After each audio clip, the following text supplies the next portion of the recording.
started here. Let's get this action going. Who all's out there with me today?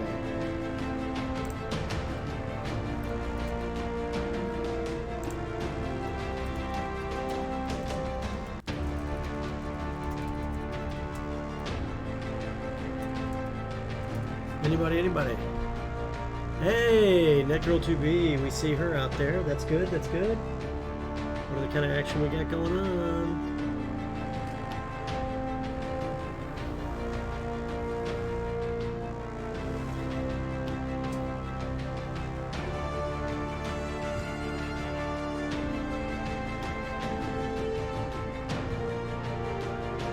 I can't wait to take a look at it.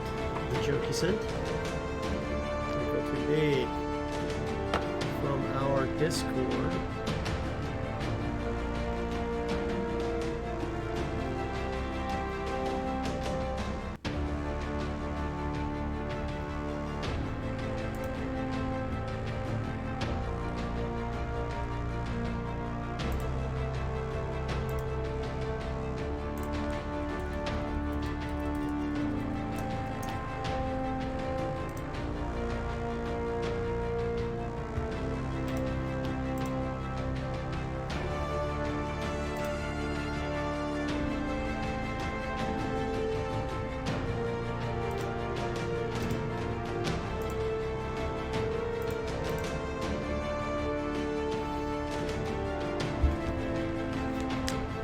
See here.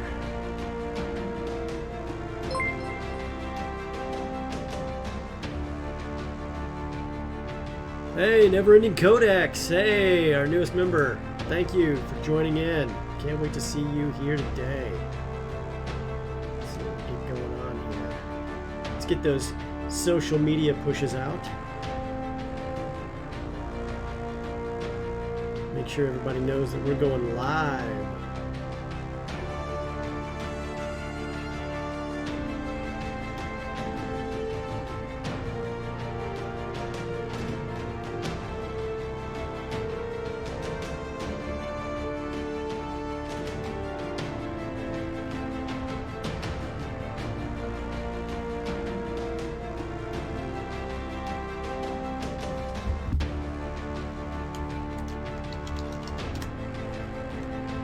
If you're not following us here, be sure and follow us there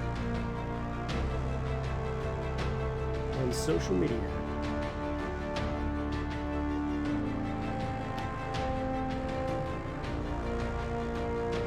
Lost Polymath. Oh man, I'm getting the whole gang here tonight.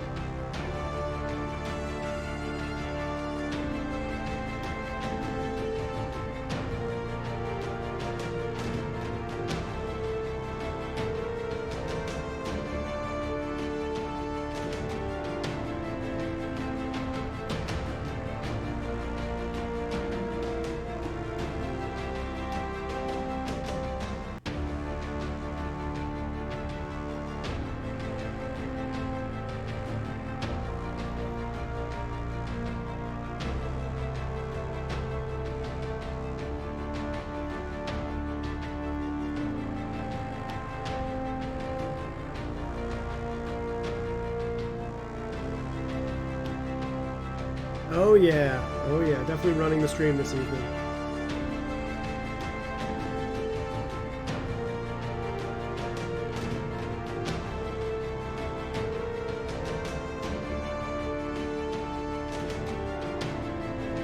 Definitely got some great news to push out. A lot of miniatures news tonight.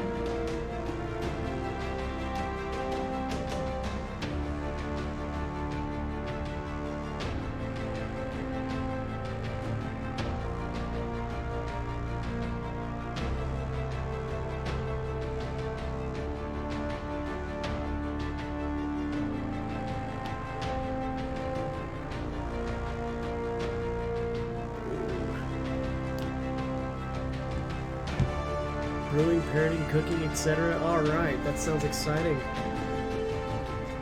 Looking like we're brewing. Make the day get better and better.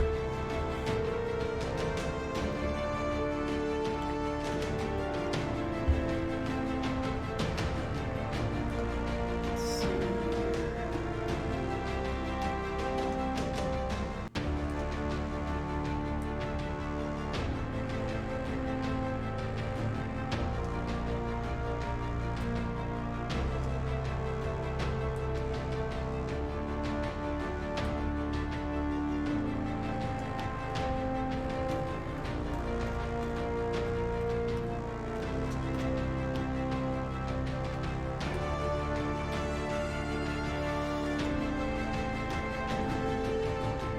You guys ready?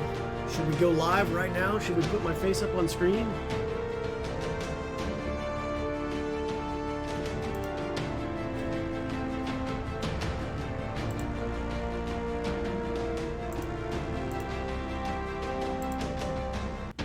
Should we let the social media soak it in a little more? I would, except you're supposed to just barely hear me in this beginning part. Hey, and we're now live on the Games Tavern Happy Hour. So, for those of you who are making commentary about my mic and my beginning volume, hey, the beginning volume is just to get people excited. Anything you can hear me talk about is just in the background as we go. Excited to have you guys with us today. This is the Games Tavern Happy Hour, where a bunch of us nerdy gamer types, artists, game designers, writers, performers, and those who work in the tabletop space get together and talk tabletop and all things nerdy. Excited to have everybody with us today. I see quite a few friendly faces in chat. Tanya Zora, good to see you too. When we get a chance, we're gonna get started pretty early. We've got a lot of great things tonight. We've got 2 different interviews, and we've got a lot of gaming news tonight too. So the interviews tonight are Danny O'Neill from Hammerdog Games and Glenn Banton from Operation Supply Drop. This is our final week of our charitable giving. We've got a couple different cool things to go with that tonight. Remember, if you've got an Amazon Prime subscription, you also get a free Prime Gaming subscription. Please feel free to use it to subscribe to the Games Tavern, and you'll get all the cool shows that we have. The Games Tavern Happy Hour, the Velkin Weave, Whiskey Magic and Destruction, our Saturday Short Shots, and back on the air again is That Minis Paint Show. So a lot of different great content that you can sub to and get some extra benefits from. Remember, when you sub, you support the show and the people behind it, plus you get access to free emotes and other cool things both on our Discord chat and in our Twitch, as well as access to special channels on our Discord. All right, and just in case, you can watch all of this stuff live 48 hours later on, or not live, but on YouTube 48 hours after we upload it, and we're excited to have you guys on there. So, all right, so let's talk about a few more announcements. This is our month of charity. For those of you guys who are unfamiliar with our charity for the month is Operation Supply Drop. Operation Supply Drop, well, it just made sense. November is both a month of giving and the month of Veterans Day. So in that spirit, we've partnered with Operation Supply Drop for the entire month. And during that month, you'll have a chance to give charitable giving at that link that we just put up in chat there from Streamlabs Charity Group. The Operation Supply Drop link, it goes direct to them and you get all the tax benefits. But with 1.5 million veterans served, we know that Operation Supply Drop makes sure that they take care of soldiers, sailors, airmen, and Marines in faraway and often dangerous places. By sending games, coffee, and other supply drops, those have fun where there is none. So please, if you can donate, even $5 helps and goes a long way. We'd really appreciate it. If we get $25 in donations tonight, we'll be giving away an Incarnate subscription live on stream. Incarnate makes some amazing map-making tools. Easy and complete for maps and battle maps for your campaign. If we get $50 in total donations, that means 10 $5 donations or 5 $10 donations or whatever you can give to get us there, we're going to be giving away a dndbeyond.com player's handbook for Dungeons & Dragons tonight on stream. If we can get past $600 in total donations, we're going to unlock yet another amazing Talon and Claw Siege screen for the DM that gets that. They're going to be very excited. And we'll give that live on stream on the Velkin Weave. No matter what happens, we're giving away an Overhead Games epic character avatar generator on Twitter and on the Games Tavern.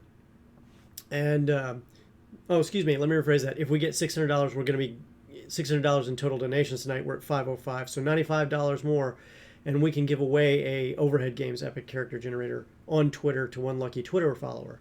All of these contests are limited to those in the U.S. and Canada, except Quebec. Sorry, Quebec, you know what you did, and we'd really like you to stop. Cast and crew of the Games Tavern are not eligible to take part, and you must be a follower to enter and win. So thanks a lot. Repeat performance on YouTube. Tune in for the... Thank you, Never Ending Codex. Let's see here. A big thank you to our sponsors, the very same people you just heard about that provided all of these wonderful prizes. They are wonderful people. Please check them out when you get a chance. That's dndbeyond.com, incarnate.com, Talon and Claw on their Etsy shop, and overheadgames.com for their epic character generator. So some great support for your games, and of course some great prizes this month from them. Also tonight we're going to be giving away, no matter what happens, an Overhead Games epic character generator package. The package comes with the Fantasy Avatar starter bundle plus 3 additional character pack credits. And the raffle for this package will begin at the break, the mid-show break, or one of the mid-show breaks, and will continue to take entries until the end of the stream when we pick a winner.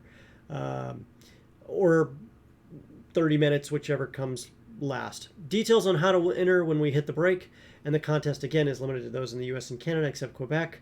Cast and crew of the Games Tavern are not eligible to take part, and you must be a follower to enter and to win. So cool. Big thanks to tabletopaudio.com for providing music, ambiance, and sound effects for the Game Tavern live play shows. You can use Tabletop Audio in your own campaigns. We think so highly of what they do that we support them on Patreon, and you should too. So thank you very much. And I think that takes care of our announcements. So I'm just going to look to chat here for a little bit. Oh, Keith MC 135ZRO. Good to see you as well, man. I've got a whole crew in here today. I love you guys. It's so exciting to have you guys here. Oh, it makes my day. What are you guys working on today? So, tabletop news. You guys got anything you want to talk about? Otherwise, we're going to be launching into a whole bunch of cool stuff.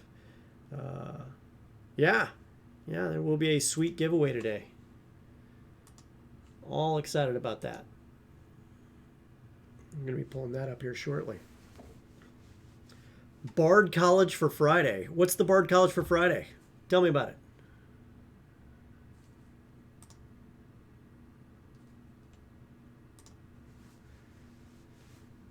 Working on a blanket. That's right, you're working on a quilt right now. That's awesome. Awesome.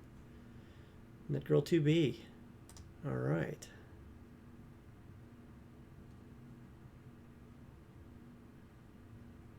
Job applications. Okay, well that's not necessarily tabletop related, but it will help you get your stuff for tabletop related. But I wish you the best of luck, Keith MC 135ZRO. All right. Well, let's go ahead and just get this moving a little bit. Thank you guys for joining me in chat. Feel free to speak up and say hello. Oh, Josh D&D. My goodness, good to see you. Sketching out some festive ideas for a festive themed D&D session. Oh, well, I'm excited to see that, as always. So, again, if you guys aren't following us on social media, definitely do so. Check us out there. And if you're not on our Discord, please join in. The Discord is awesome. Oh, Keith MC 135. Planning a Ranger build. Okay, cool. Did you check out the latest Ranger stuff on Tasha's Cauldron of Everything from Dungeons & Dragons? That's always great and awesome when you can do that.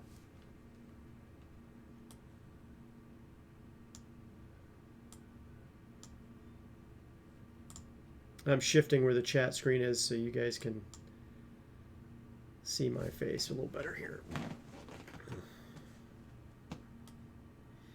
I'll just shift it up there. How's that? Is that better? All right. All right, well, awesome stuff. Awesome stuff. Backdoor Ranger? What's the Backdoor Ranger? That's new.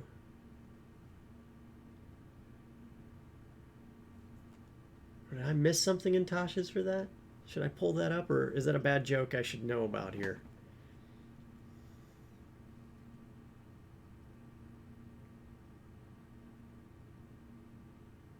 Okay, I think...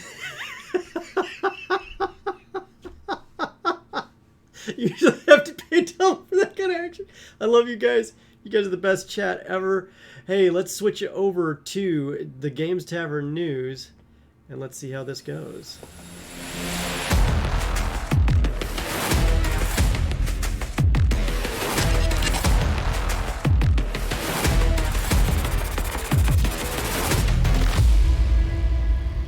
All right, we got some great stuff today as we kick it in. A whole bunch of different actual cool stuff coming in. Let's see what we got here. starting up. First, let's just discuss a little bit of this. First of all, thanks once again to our sponsors, Overhead Games, Talon and Claw, D&D Beyond, and Incarnate for your awesome support. Okay, moving forward. Today we're going to start off with TTRPGs, The World of Darkness, and Vampire the Masquerade. Vampire the Masquerade is releasing Vampire the Masquerade Companion this December. It's really cool. World of Darkness brand management announced that Renegade Game Studios is now the publishing partner for tabletop role-playing games, and they're now centralizing the core creative development of their story world in-house under the creative lead, Justin Achille. Kicking off this big change in creative development with a free holiday gift to all of you, Vampire the Masquerade Companion, a free digital supplement that brings 3 highly anticipated playable clans to Vampire the Masquerade 5th edition. Now this will be a PDF. The the Masquerade Companion book brings 3 of these clans into the version 5 and gives storytellers even more tools to enhance your chronicles. So the 3 vampire clans they're bringing out is, and if I pronounce this terribly, I want you to know that Josh D&D, I know you know your stuff with vampires, so if I mispronounce this, let me know. Ravnos, Salubri, and Zimichi? I don't know. I'm probably terribly destroying that. They're really awesome. They're going to also be providing some cool discipline powers for each of the new clans and expanded role-playing information for ghouls and mortals. The detail on each clan's view on vampire coteries, new merits for player characters, and of course, rules errata to Vampire the Masquerade 5th edition. To get your free copy, you just need to create a Paradox Interactive account on their website, which you can find fairly easily. Give me 1 second here. I'm going to open this up here. Boom. Which you can do right here. I'm going to drop that into chat for all of you wonderful folks tonight. There you go. So go there, hit that up real quick, and you can register for your account and get some free great content from Vampire the Masquerade. Excited, excited. Okay. What else is next on this? All right, some other cool stuff that we got going on. And I'm pretty excited and stoked about this. This is the Gargantuan White Dragon Arvea Turechi. I mispronounced the daylights out of that. Arvea Taras. It's amazing. It's the largest dragon that the largest dragon figure ever released by them. It's pretty massive in scope and scale. Definitely get some eyes on this beast. An ancient white dragon that lives up to her grand size and demeanor. This dragon is ready to soar through the icy peaks and is complete with a removable rider and saddle. I mean, take a look at that. With the rider and saddle being removable, it gives you a lot of options, both for bad guys, good guys, or whatever. White dragons, as you know, if you're a D&D player, tend to be the smallest of the chromatic dragons, but this one is enormous. It's over 7.5 inches tall. It's 16.5 inches from nose to tail, and it has a wingspan of over 17 inches. This thing is a beast. And whether you're trying to intimidate your party of adventurers or having this stand guard as a centerpiece of any model or display or a trophy on your shelf, this dragon is hand-painted, showing the detail of the sculpt and accentuating every jagged scale. Highly recommend you guys check this one out. It's already available for pre-order. Definitely get a good look at it. For those who are playing Rime of the Frost Maiden, this is the perfect choice. Certainly something to get a hold of. Anybody here immediately going to be picking this one up?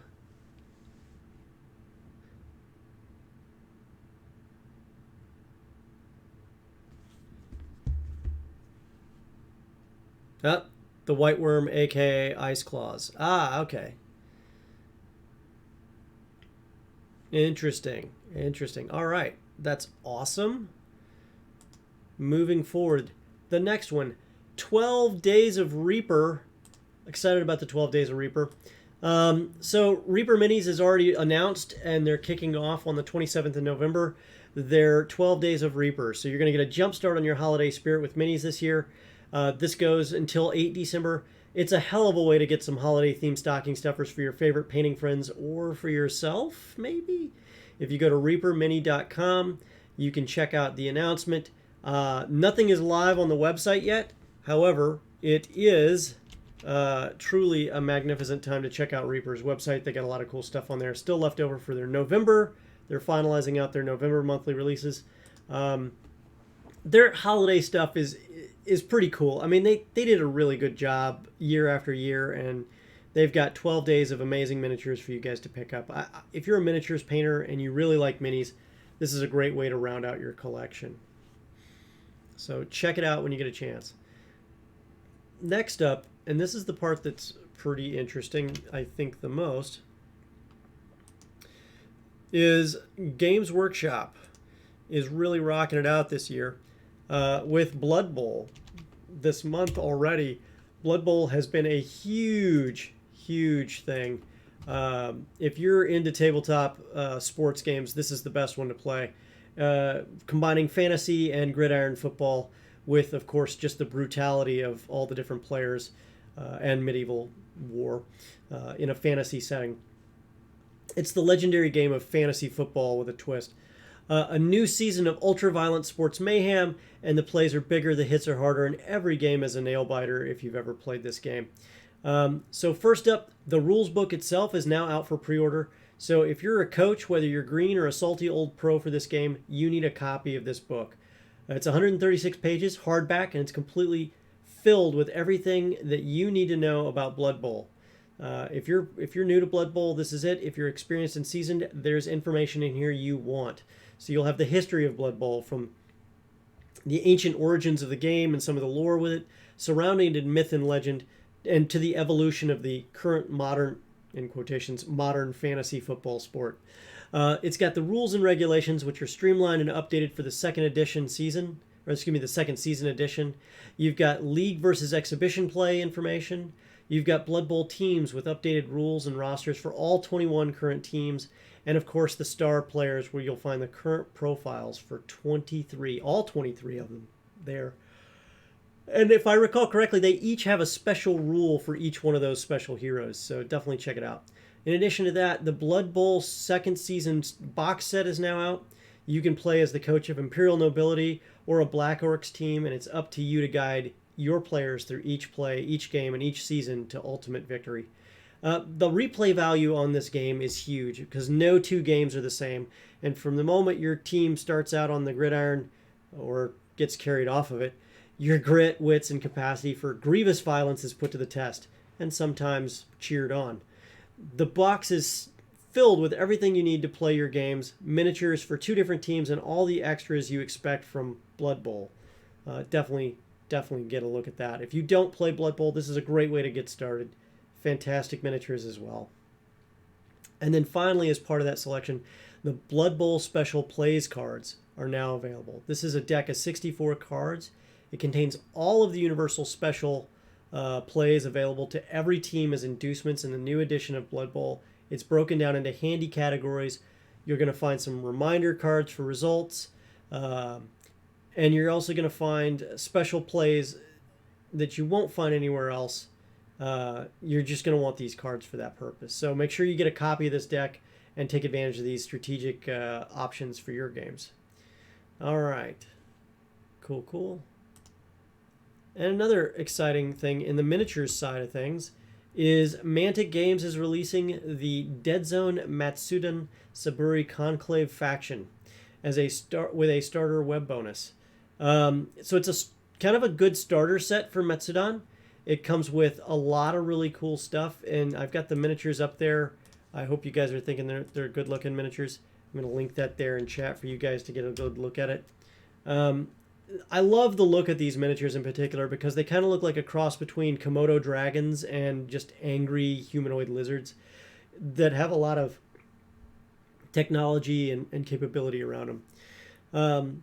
The Matsudan, as a lore and race behind it, are a culture steeped in the tradition of honor, And so the actions of the profit-hungry corporations of the GCPS, which are also in the world, regularly come into conflict with their venerable sense of integrity.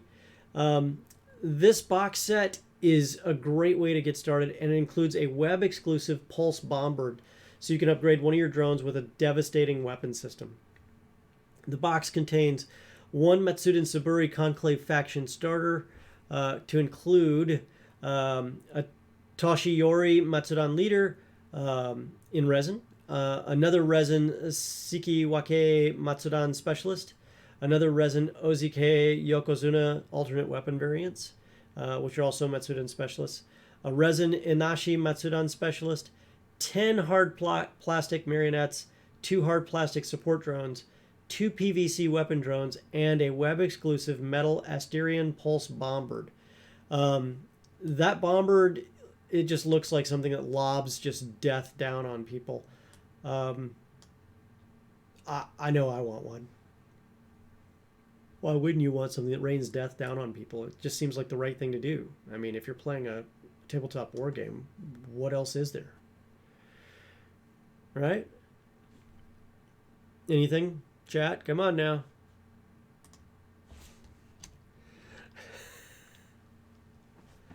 All right.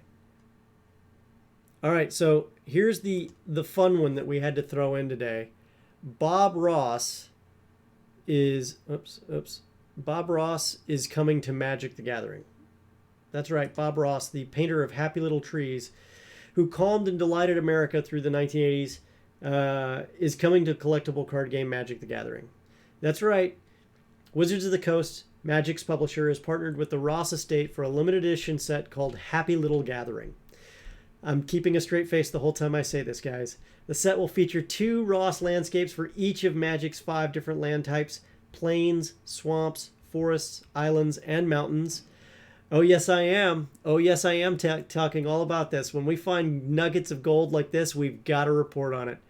The Ross collection of cards will have the same backing as normal Magic cards and will be completely playable as the lands that they are. Also in the set will be a Ross painting representing Evolving Wilds, a card that can transform into any other land type.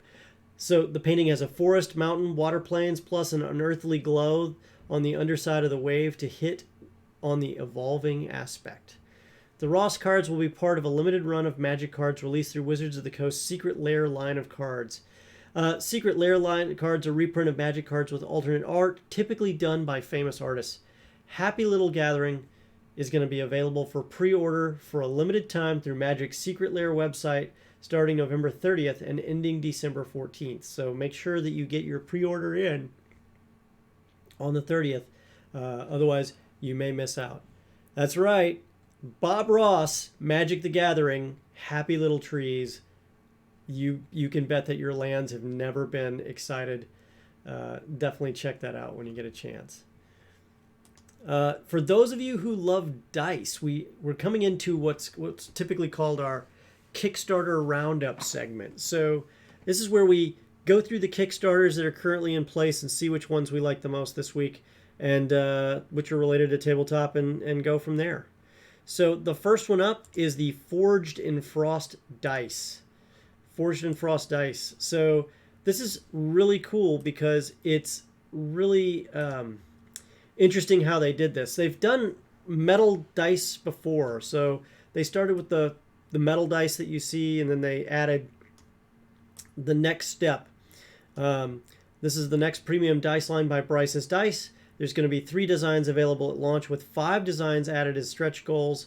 It's a pretty exciting outlay of stuff, and we only had room to show, I think, 2 colors currently, but we're going to be adding, whatever else we can here shortly. Each selection can be acquired from either the base resin form known as Unforged or Caged in Frost known as Forged in Frost. The resin dice are hand poured into molds, polished and inked, and as that is going on, the metal is being forged into 2 distinctive pieces.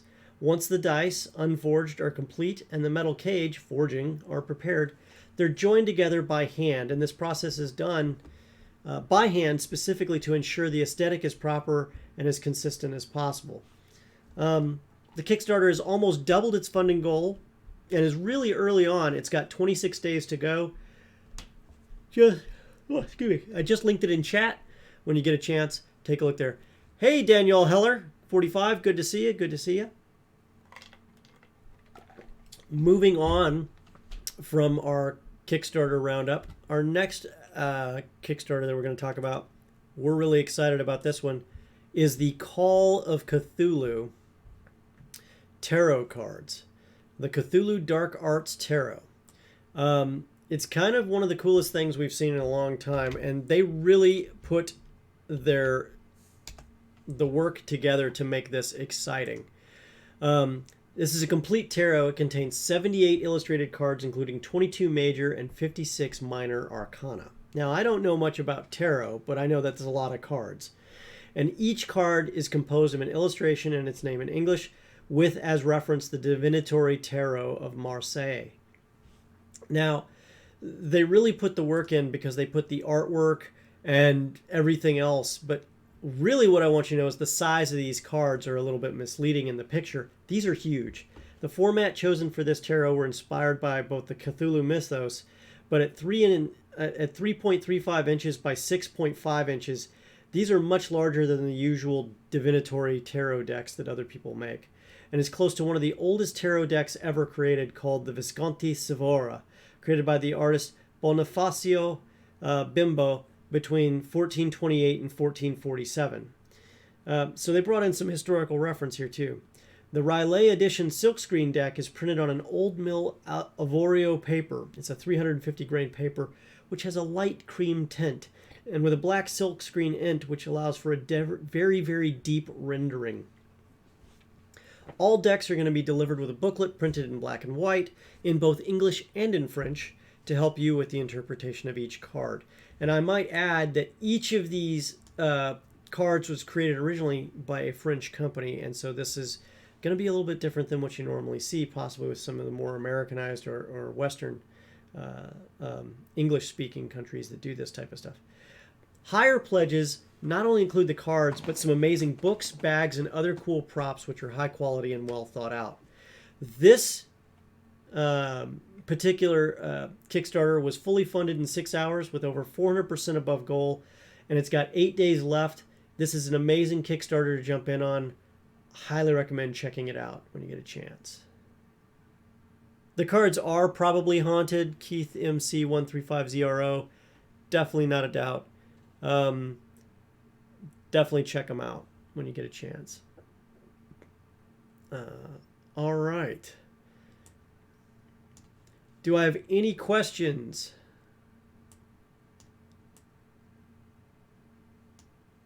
They are massive cards, 6.5 inches. You can't get over the size of that.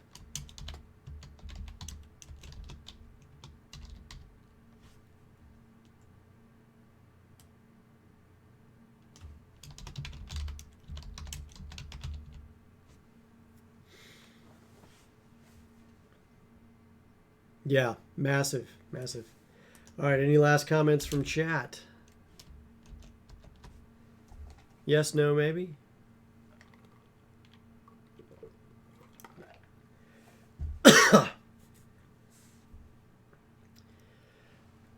Yeah, the artwork is off the charts. If you're checking out the link directly, it's an incredibly detailed Kickstarter for that set. Okay. For those of you, this sounds like a pretty good time for a break. We're going to take a short break as we transition to our interview with Danny O'Neill from Hammerdog Games. We'll also get our first giveaway going. If you missed it at the beginning, before we head into break, we want you to remind you that November is our month of giving charity. We've been helping support donations for Operation Supply Drop all month long, and we're already over 50% towards our goal. We've raised over $505 towards our donation goal. Let's see here. Have we made any more progress since we got started? Are we going to get some extra unlocks today? Not yet, not yet. Well, even $5 helps and gets us towards the next unlock. We'd love to give away both More Talent and Claw siege screens, some gift certificates, some digital codes for D&D Beyond, player handbook for a overhead games character generator, and some other cool stuff too. But your ongoing supply drop donations are huge, so please give willingly. With over 1.5 million veterans served since 2010 through their supply drops, they provide video and tabletop games and other items to those in need of support. So we know that giving to OSD goes direct to the veterans who could use the support, often while in faraway and dangerous places. Please help us continue this mission and give some comfort to those who protect us all. All right. Charitable link is in chat. And if I don't mess that up, there we go. Please help us out and give willingly. All right. So we're going to be right back after the break. We're going to go ahead and get one of these bad boy giveaways started up here. Let's start with the Epic Character Generator. And again, we will activate more giveaways throughout as long as we hit our donation goals tonight. So we're going to go transition here to our mid-break screen and then do a quick little sponsorship from our advertisers. And then from there, we're going to come back and we're going to show our interview with Danny O'Neill from Hammerdog Games.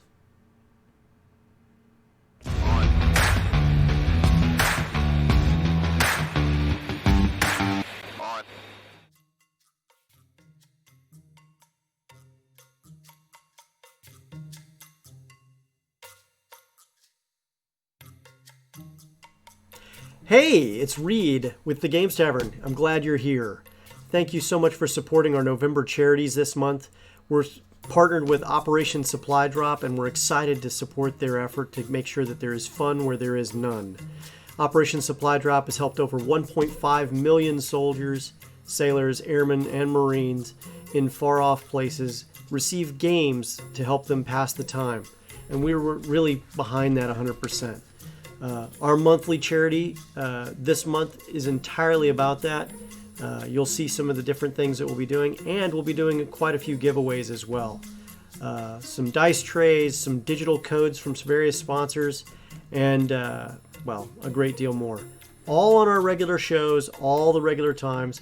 Please support that effort. It will make a huge difference in meeting our charitable goals and helping those soldiers get some much needed games to help relieve some stress in faraway, dangerous places.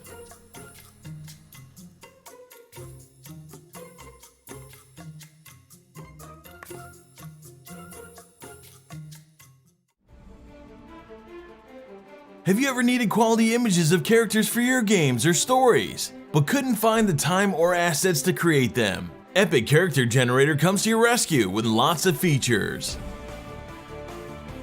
After launching the program, you can select a base character to start working on. Just pick a wardrobe and begin customizing it. At any time, you can jump to the settings to turn other packs on and use their content on your character too. There are certain items which not always fit together nicely. You can use the toggle feature to decide whether these items should be on top or on the bottom. You can use the coloring tool to give your items a unique look. A few items can deform the base body in a minor way, and others can make huge changes.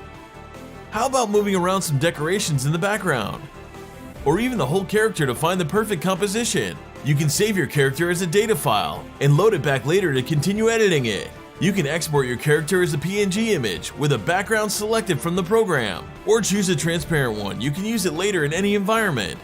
So, have you crafted your first character already? Epic Character Generator, now available on Android.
Okay, we're back. All right, we're going to be swatching over here to the interview. This was a pre-recorded interview with Danny O'Neill. We had to sync schedules when we could both do it, and Danny was really accommodating and very helpful. So if you get a chance, you're going to find out about Danny and especially about his Build a Screen workshop, which is amazing for building a personalized screen for what you need at the very end there. So when you get a chance, check it out. So let's get to that interview. Let's make it exciting.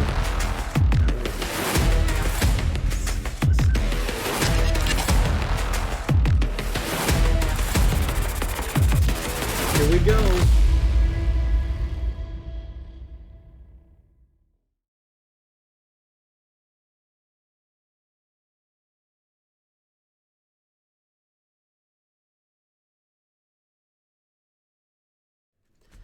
Well, welcome to the Games Tavern Happy Hour. Today with me, I have Danny O'Neill from Hammerdog Games. Danny O'Neill is coming to us all the way from Indiana. Is that correct, Danny? Correct. What part of Indiana are you in?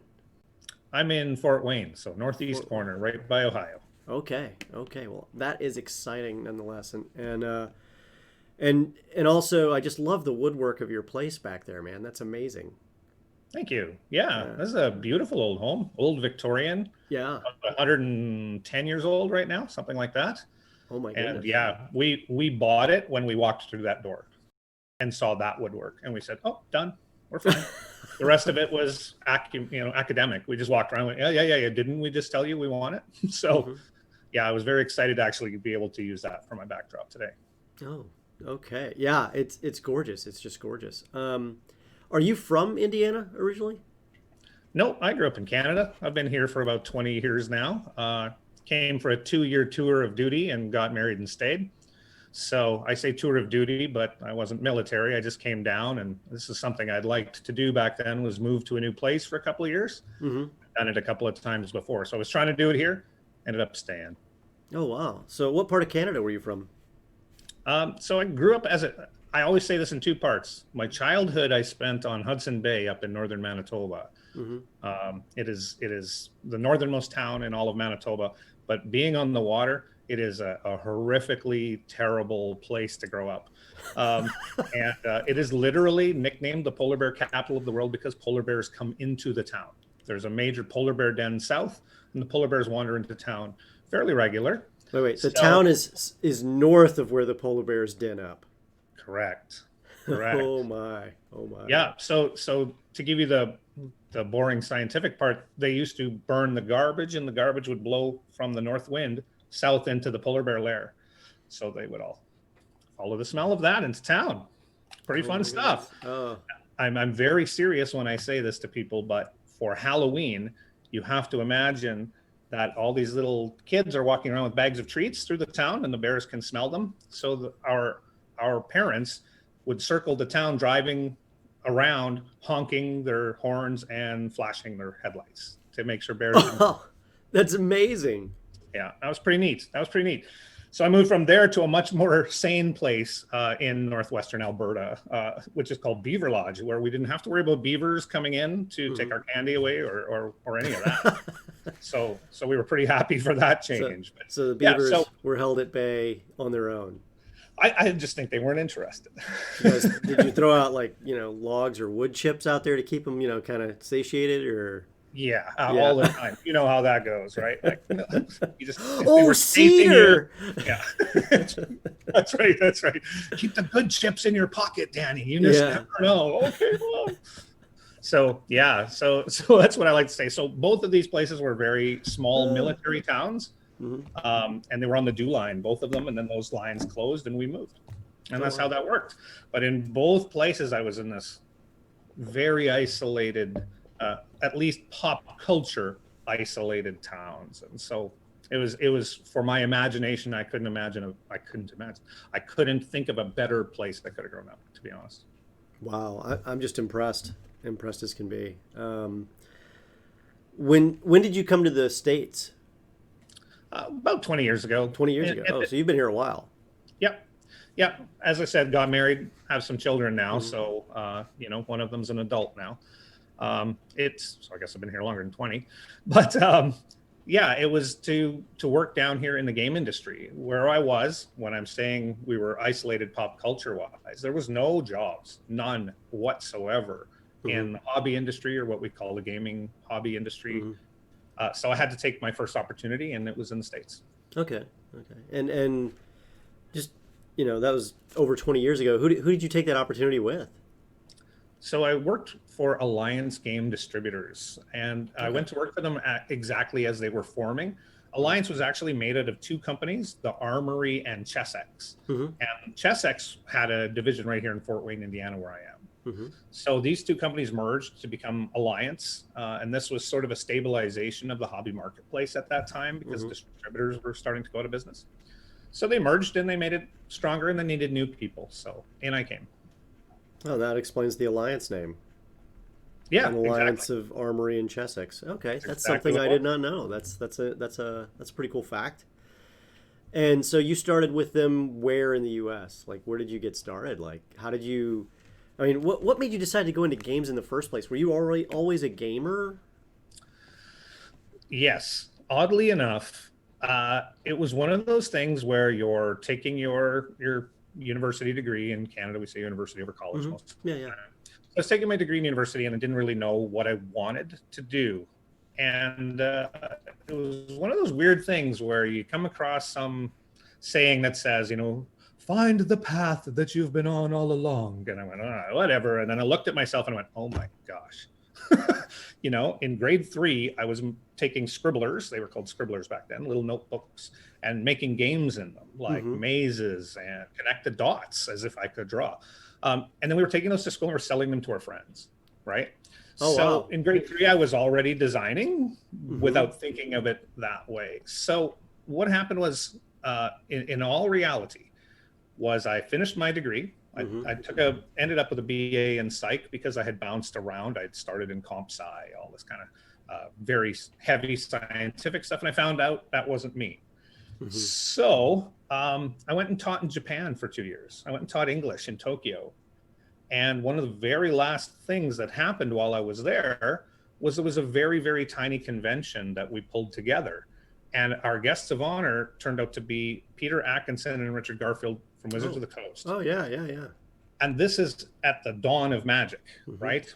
Antiquities is the latest set. When these two gentlemen show up, and within 24 hours of knowing them, I knew I wanted to be in hobby, because these were the two most humble, most kind men I had ever met.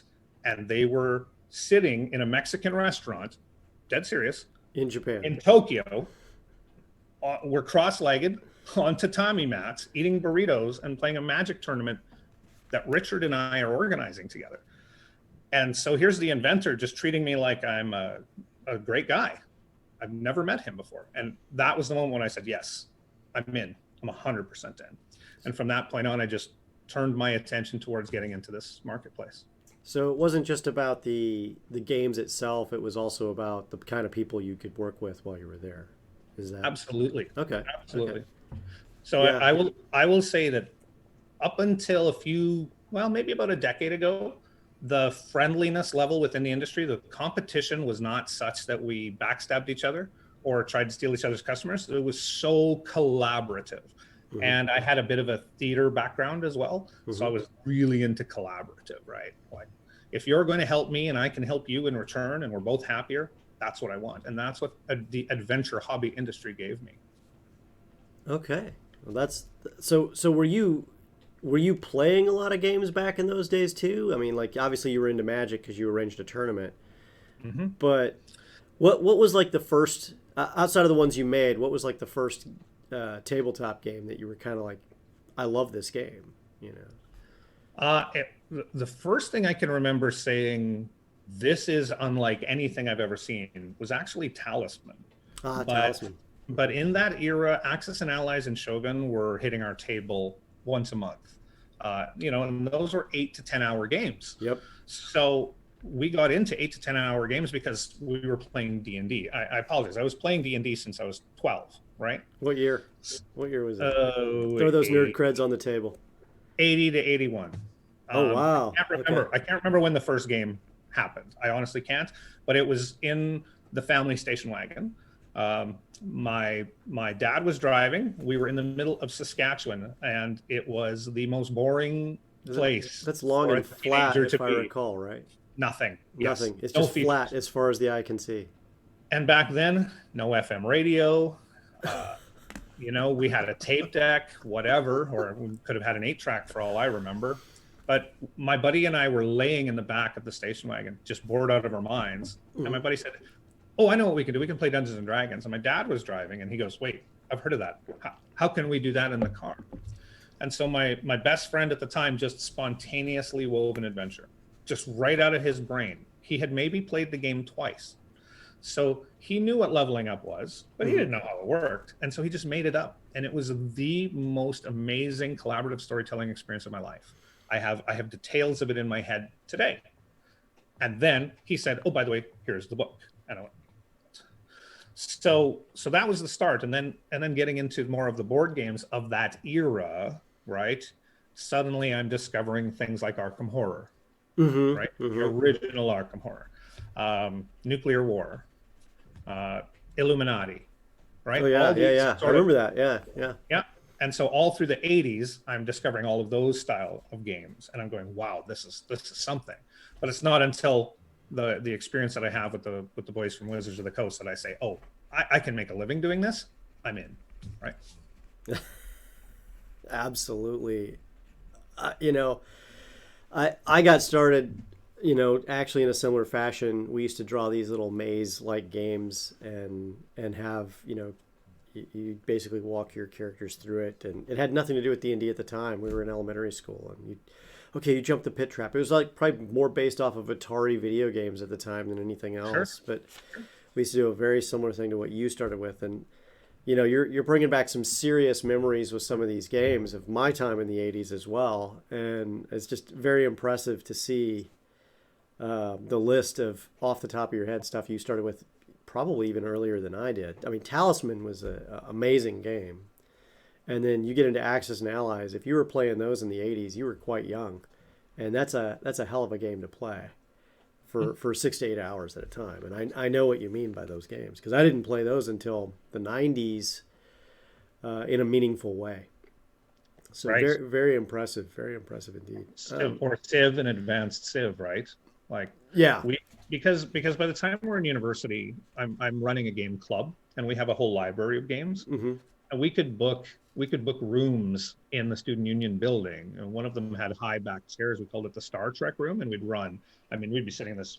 Imagine this, right? Just you've been partying the night before, and you drag in on a Sunday morning, and we're all sitting around the most gorgeous conference table you've ever seen, chucking dice.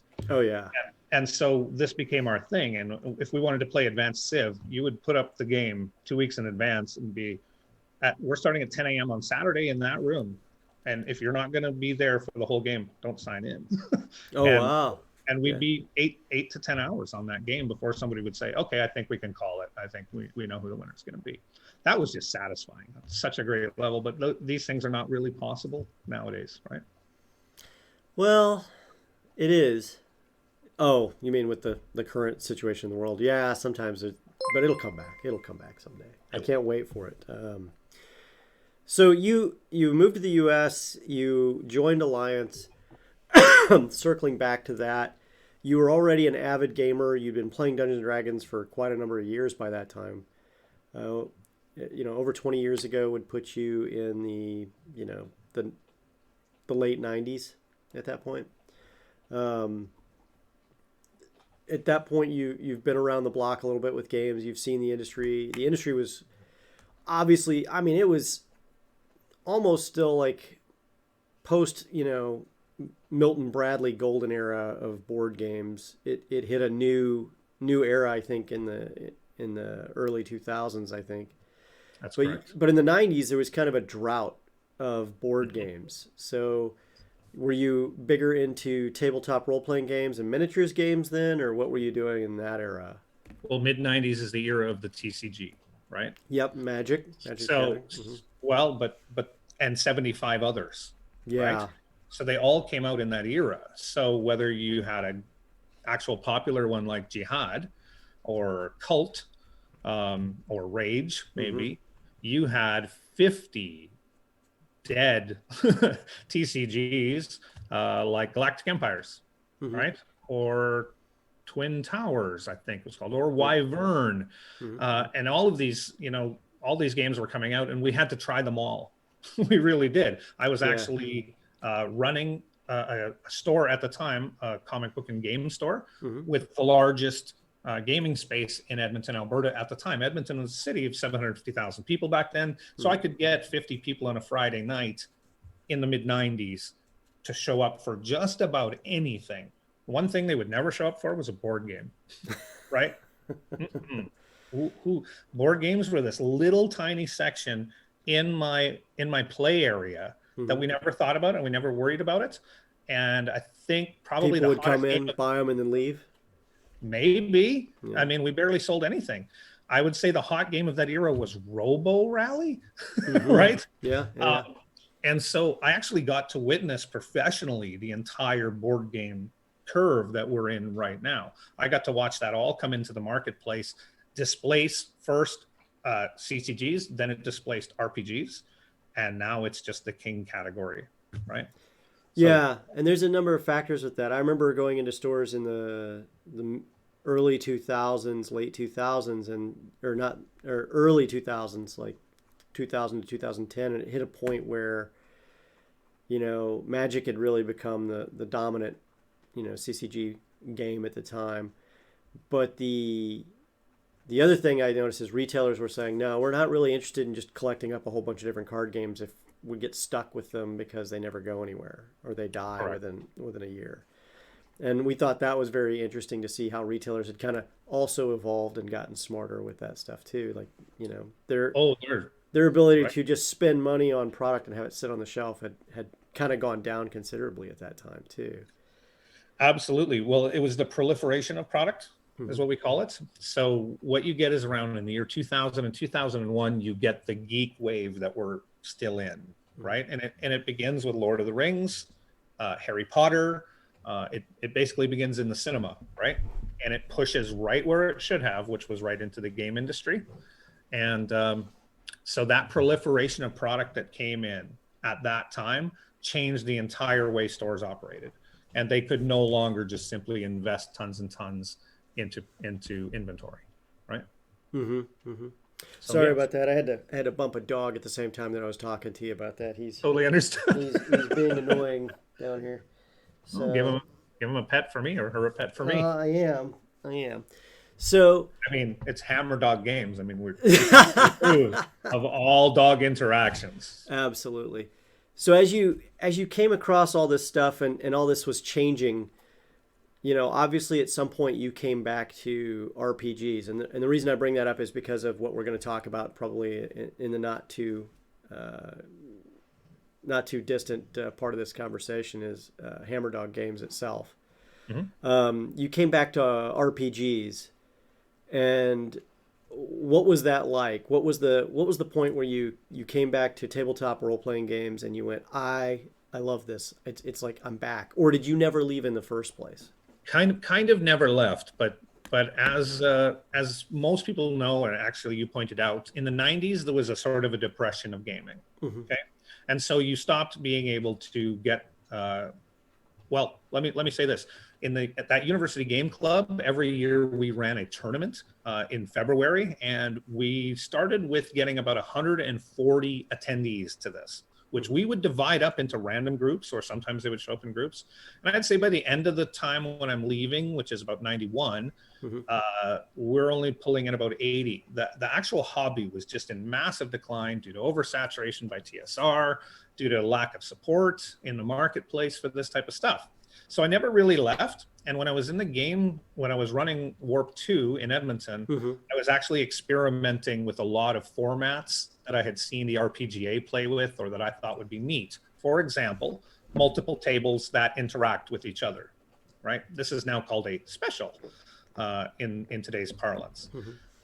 But I started doing all that, so I never quite left, and I was always sort of burning underneath. And then I started to work with Campaign Cartographer. I don't know if you know that suite. I do. But I started to work with it and start making maps. And I said, wait a minute, I can make a professional quality map here.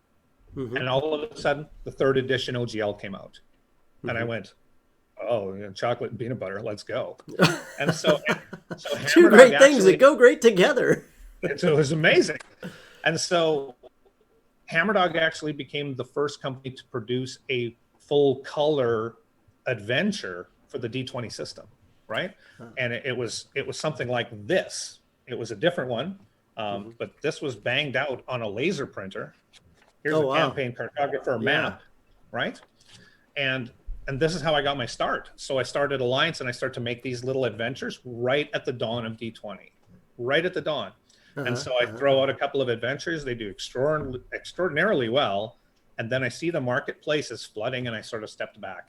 And that flood did not abate for years. So we actually took a step back, made a couple of different products, and then came forward back again when we were ready to jump into the role-playing arena. And that's what I did with what we're going to talk about today. So coming back to Hammerdog Games and this adventure, because I honestly didn't realize that Hammerdog had already made adventures. What year was that adventure, and what was the name of it one more time? That was the original version. What I'm showing you here is the original version of the Grand Temple of Jing. Yeah. So this is 2001, I believe, that came out. And of course, then we did a Kickstarter for that. We've done 2 Kickstarters for Jing now. Mm-hmm. That the idea here originally, and I brought this for a reason. I actually wanted to show you something really quick, which was it came with these little cutout cards. Oh, yeah. Put those cards together to build an adventure. Uh-huh. And I was going to make a whole series of those, but when that flood happened, I said, "Oh, we can't do that." So we did the hardcover. This is my edit version here, but that's gorgeous. Hardcover of the Grand Temple of Jing. This is a 500-page mega dungeon, and it's a superstar mega dungeon. It has the guys who wrote 3rd edition, Jonathan Tweet, Monty Cook, Skip Williams, all contributed to this. But so did Ed Greenwood, who brought you Forgotten Realms. So did Jim Ward, who is 1st edition TSR. And there's other guys in there, other guys and gals. Quite the pedigree. It is. And also, actually, fans wrote some of the levels in here, but there's 60 levels in here. And this was originally written for Pathfinder 1st edition. We completed a Kickstarter to convert this to 5th edition, and that's going to be dropping as soon as it arrives. It's in print, but it is very late, and I'm super excited to get that into people's hands, because that'll be the 5th edition version. That's really the D&D version of the Grand Temple of Jing that I'd originally designed back in the day. So yeah, we do all kinds of stuff. That's just one of our major projects. Wow, I'm just impressed. We'll have to talk about that in another time. I'll have to pick that up and actually do a review on it at some point. That looks amazing. A 500-page mega dungeon with 60 levels. I want to play in that. Thanks. And just if you don't mind a quick plug, those levels all have their own themes. Oh, yeah. Since I know you're never going to run all 60 of those levels, don't test me. You can break this thing apart and put it back together in any configuration you want. Right? It's literally a meta dungeon that you can infuse into your campaign. You can have people go in and out of it. You can have it be a campaign in and of itself, or you can just run little adventures that have nothing to do with it. You can just pull out one of these levels and play it as a standalone. You know, I can see how your knowledge in putting something like that together has impacted what we're about to talk about. So let's just go ahead and transition right into it, because it makes sense. This meta dungeon concept and the modularity of it is a huge part of something you guys are about to talk about, that it's already been out on Kickstarter, as a matter of fact. It's the Build a Screen Workshop concept that you've just Kickstarted. And just in case anybody isn't aware of it, hold on one second. Let me transition to that really quick. So you guys can see some of the concepts on the screen there of the Build a Screen Workshop. And essentially it's a modular Dungeon Master screen that has 2-sided sheets, from what I understand, that can go into different see-through panels, so the Dungeon Master sees them on one side. And then you've also got some cool graphics that you can put on see-through panels on the other side to decorate the outside of the Dungeon Master screen. Is that correct? I've nailed that. Okay. This thing is fully funded at over 5,400%. I think he'd say it was fully funded in 165 seconds? Just a bit of market manipulation. Yeah. Marketing manipulation, but yes. And there's 11 days to go on this Kickstarter. So as of the time of this recording, which this should show up probably a week from now, so there's probably 3 days left in this. So you definitely want to jump on this really quick. We'll definitely be putting the word out just earlier this week on this. This will go into our Kickstarter roundup as of now. So people will hear about this also on Tuesday. This is an amazing product that I have to say, when we saw it, we're like, we have to talk to the guy behind this, and that's how we kind of met a little bit. What was the inspiration to design this amazing product? So when I talked to you about the university club that we used to run, and we used to run those tournaments, we actually used to make custom screens for all these tournaments. So we would make them out of cardboard, and we cut crenellations and make it look like a castle. And then we would simply take a glue stick and paste our charts to it. Mm-hmm. So this is probably the first time I start to think about it in this way. But I was always fascinated by the modularity of Dungeons and Dragons. It was the concept that sold me on it. The thought that I could create a thing, and you could create a thing, and I could plug my thing in and just say, oh, okay, you know what? I don't like this encounter or this monster or this treasure, and I'll just put in my own. Mm-hmm. This concept was just mind blowing to me. So in the late 80s, as my friends and I like to joke, TSR changed its philosophy. It used to be products of your imagination.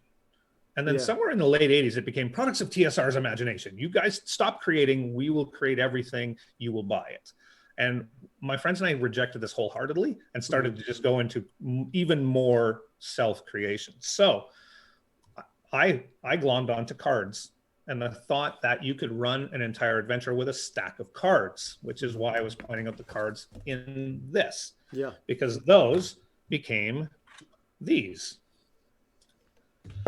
which became inserts for our mini GM screen. Which we have the panel also showing. Wow, that is just amazing, all those pictures on there. And so these are Grand Temple of Jing inserts, right? So when you're playing Grand Temple of Jing, you can buy a pack of inserts, put it in a screen, and you now have a custom screen just for that adventure, and then you can change it out with our other adventures. So the concept there was we just wanted to bring that to the big screen. That sounds like a movie, but that's where the concept came in for us to be generating the larger screen. Now I'm just going to show you art on this one. There's no charts in here. Okay, so wow. If somebody, there we go. Yeah, there you go. So everybody wants to dress up their screen with their own personality. So we've got a whole bunch of standard things, dragons and fairies and all of that. But of course, you can just put whatever you want in there. Where the value truly comes from is we've gone through D&D and Pathfinder. We wanted to make sure that we could produce inserts that would be usable for a lot of different people. I'm just going to start with this particular one. Whoops. Okay, so just really quick, this is an example of a single insert. It's in a binder because this is how I'm storing them. And on this particular insert, you've got the ability to randomly generate Arctic terrains. Here is random just descriptors, again, for features or key features of it, so that when the DM has to spontaneously come up with something, they can just throw a few dice and keep the adventure and the story going. Here is a whole encounter table, unlike the encounter table that they already have in their books. So it's an additional one, and it's more interesting, by the way. So they can just start to spontaneously run adventures without a lot of prep. In the book, then, is every single one of the terrains that you can encounter in D&D. So there's 11 terrains you can literally just spontaneously go through. So players take you in a direction you didn't expect. You don't have to panic anymore. Also, though, we put in key locations: dungeon, cave, tavern, right? Marketplace. Things where the DM is always being tasked, or the GM is always being tasked to think of things spontaneously. And with the breadth of new players coming in, a lot of them don't have that experience. So we're just giving them the chance to either look at the chart and get an idea, or literally randomly roll and see what that spontaneously creates for them. So charts with rules, charts to generate an entire NPC with a single roll. We've got all kinds of stuff in there. And that's the whole concept. Switch it out, make the screen you want for the game you're playing and for the session that you're in. That's the idea. Wow, I can just see how that's really value added, and also for both new and experienced players, that's useful for adding that inspiration. And also, you know, especially if you're brand new, it gives you a lot of insight as to what's possible. Because I think as a newer player, a lot of what I see when I'm working with newer players and in learn to plays and stuff like that is they just don't know what's possible. And the more they realize, oh, I can do anything, the more those self-imposed limits kind of break down for them, and they jump forward and make leaps and gains in their own play, breakthroughs, exactly, if you will. And then the modularity means that from session to session, you've got a whole variety of options, or from gameplay to gameplay if you're running multiple campaigns. That is a very useful thing. I'm probably gonna have to back this. So work here is done. Yes. In chat, we're dropping right now. You'll see the link to the Kickstarter for this. Definitely check it out. This is Hammerdog Games Build a Screen Workshop. It's on Kickstarter right now. Highly recommend you back it. The graphics, you have a lot of different options, everything from creatures to heroes to, I think you even have like pets. Like put in some dogs and cats. Yeah. Again, the Hammerdog thing. But yeah. Who doesn't want fur babies on their DM screen at this point, right? And then everything you've got's double-sided, so you've got a lot of options to flip between different things, right? Correct. And I think, I should mention really quick, you have two orientations to that screen. Mm-hmm. So I just showed you the portrait, but of course you also have the broad or the wide, and this one's dressed up with some pretty gorgeous fairy art because it's a green screen. So almost a landscape kind of style. It is. Yeah, it's fully landscape. And you've got that in 9 different colors. So this is absolutely about making the screen you want. And because there are so many RPGs out there that actually can't afford to produce a real screen, if you're playing all those really weird old RPGs, I shouldn't say it that way. If you're playing some of the outsider RPGs that can't afford their own screen, just buy a blank copy of this and put your own stuff in. It's very simple. It's the answer. We've been selling that screen for over a decade already. So really, we're just finally stepping up and saying, hey, did you want some charts? Did you want some art for this? Because people have been doing it on their own this whole time. And you've really formalized a high quality product, it looks like, on the outside of it too. The cardstock's solid, the color is absolutely amazing. Yeah, that's what I'm really hoping for, is this screen sells itself and always has, because people go to conventions and put it on tables. We have no more conventions right now, so we actually meant to launch this several months ago. We're launching it now just because we have to. The time, we didn't want to push into next year.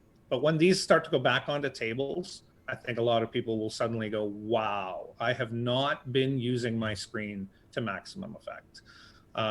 Because of course we have magnet receptive panels that slide into these, or I should say sheets, so that you can actually magnetize a panel of your screen. I tell you what, pinning initiative cards with a magnet is a lot better than writing things out, and it's even a lot better than some of the combat trackers that are out there right now. It's just a beautiful system. So absolutely. From if someone wanted to find you guys on the web, where would they find you? You can hit us at hammerdog.com. Of course, we're always on Facebook and Twitter. Facebook, we're doing a lot more with these days. We're one of those companies that was silent for a long time. We're actually trying to break out now and build some community. So if you want to chat with us, with some people that have a lot of experience in the industry, jump in, join us on Facebook, chat us up. Absolutely. And on social media, if they wanted to find you, you're at Hammerdog Games? Correct. At Hammerdog Games. At Hammerdog Games. And that's on Twitter, YouTube, or Twitter, Instagram, all those different things? Yep, Facebook, yep. Facebook too. Okay, outstanding. Well, Danny, I really appreciate your time. Is there anything else you'd like to tell the viewers today about what Hammerdog is up to, or anything else you want to mention at all?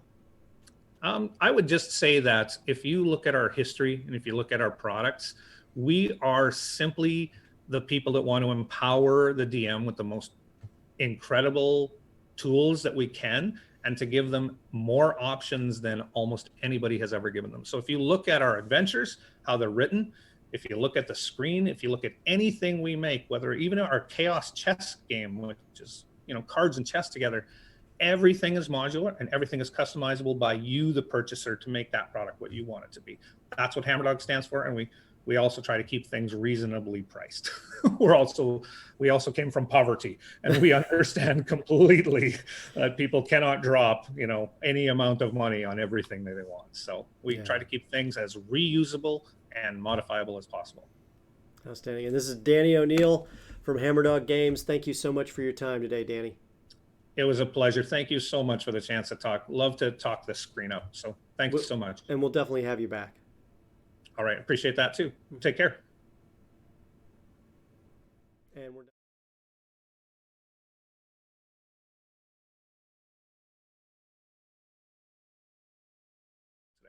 So let's pause right there for 1 second. I got to move this dog. Hold on 1 second. I'm going to edit all this out, but this is the stupidest thing. This dog is down here, and all I'm hearing is slurping sounds as he licks his own paw, and I'm scared that that's getting on the recording, and it just sounds like the worst thing in the world. So hold on 1 second. And this is why we edit. Yeah, of course. Of course. When you were talking about the door before, I thought it was going to be your kids coming in or something like that. But no. Your fur kids. Yeah. Well, the thing is, I'm like checking, like while you're talking, I'm listening to every word you're saying, and I'm checking the mic, and I'm like, please, I hope this isn't picking up. And that's what it's doing the whole time. I was like, why is this dog licking its paw right here by the microphone of all the places it could go? I love it. Yeah, that'll probably make it to the outtake section.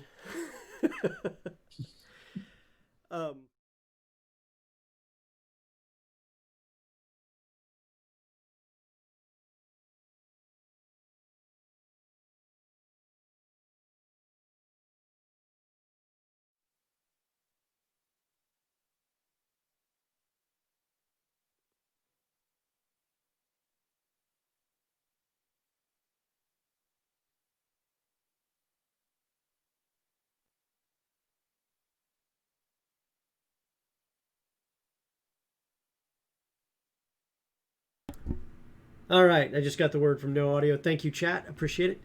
Danny is awesome. He's one of those great human beings that you just love to talk to for hours on end. We'll definitely probably be having him back for some other things. His Temple of Jing is coming out here shortly, so when you get a chance to check that out also, I think you're going to be excited about what you see from that one as well. Definitely some entertaining stuff from his adventures, and his background is very diverse, and he has a great deal more stories to tell, I'm sure. We're going to take just a quick, short 30-second break, and when we return, we're going to,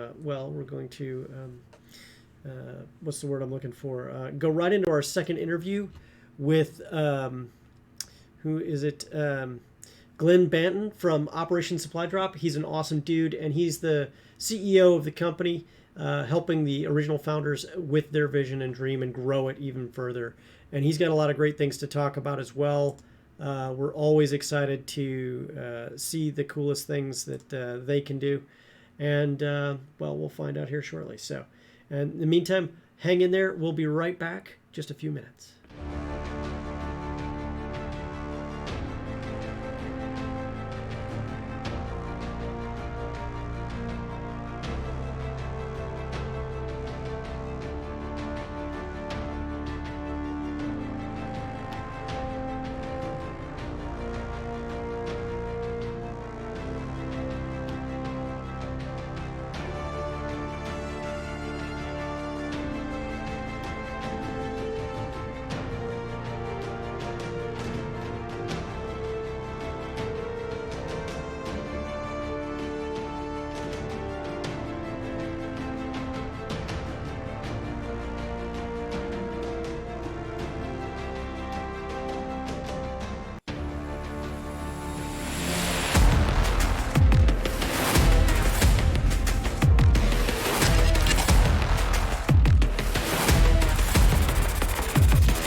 Welcome back, everyone.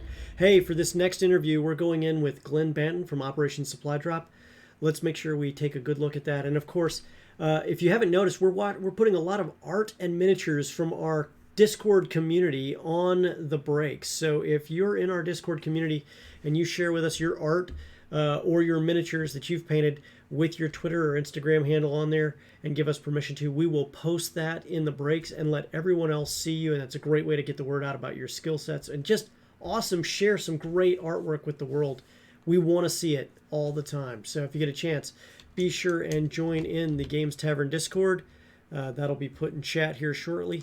And when you see that, if you're not a member already, jump in that Discord, meet some cool people, and share with your hobby with everyone else as well. So all you got to do, again, post that art, those miniatures, and put your your social media handle on there, either Twitter or Instagram or something else entirely to redirect back, and we'll be happy to share the world and give attribution to your work. We're excited about that as well. So shifting in real quick to our next bit, we're going to be going into the interview with Glenn Banton. Let's check it out.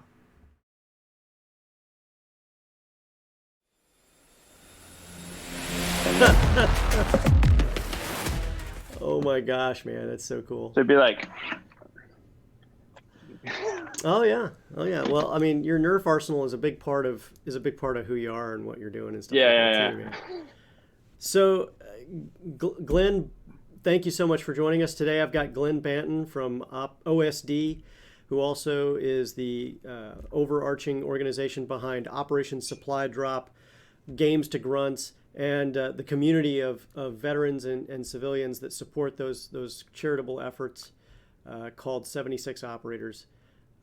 Thanks again, Glenn, for stopping by. Obviously, we've partnered with you to provide some charitable support and drive of donations to OSD and their efforts. Thank you again for allowing us that opportunity. Hey, pleasure's mine, and thank you. Yeah, no worries. Where in the world are you talking to us from today? I am out west of Austin, Texas, out in the hill country. So enough place to have land, but close enough to civilization where we don't have to leave breadcrumbs when we go to the grocery store. Okay. Outstanding. And did you grow up in Texas originally, or where'd you grow up? No, I'm kind of from all over. I've lived in Texas the majority of my life now, and I was here when I was younger. But I guess I was born in Kansas, Wichita. Lived there for a very short period of time. Most of my family's from around there.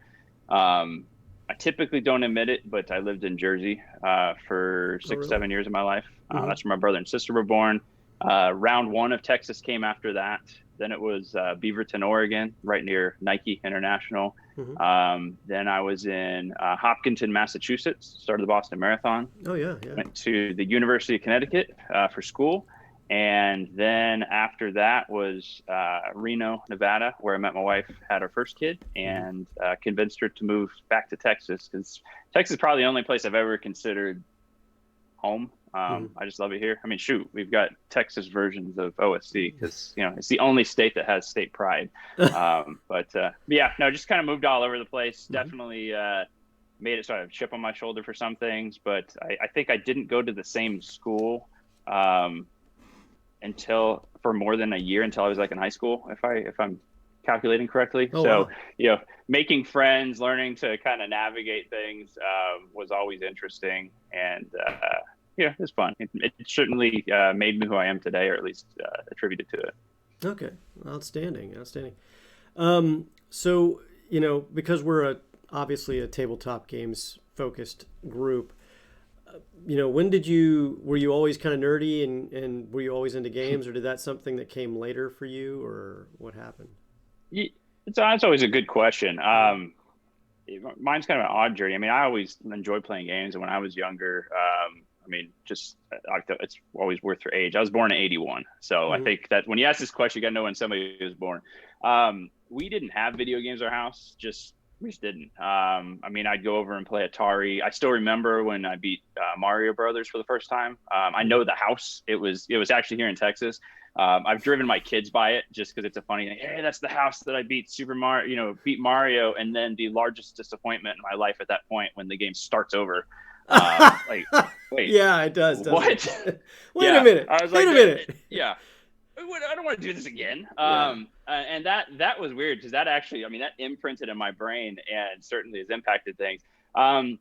But all along, just again, board games, kind of the simple family ones, and it was more about getting together with friends, the same as we do now. It's getting people around a table and having fun. But as I got older, I don't think I owned my first console. I think it was probably when I was in college. It was an Xbox One.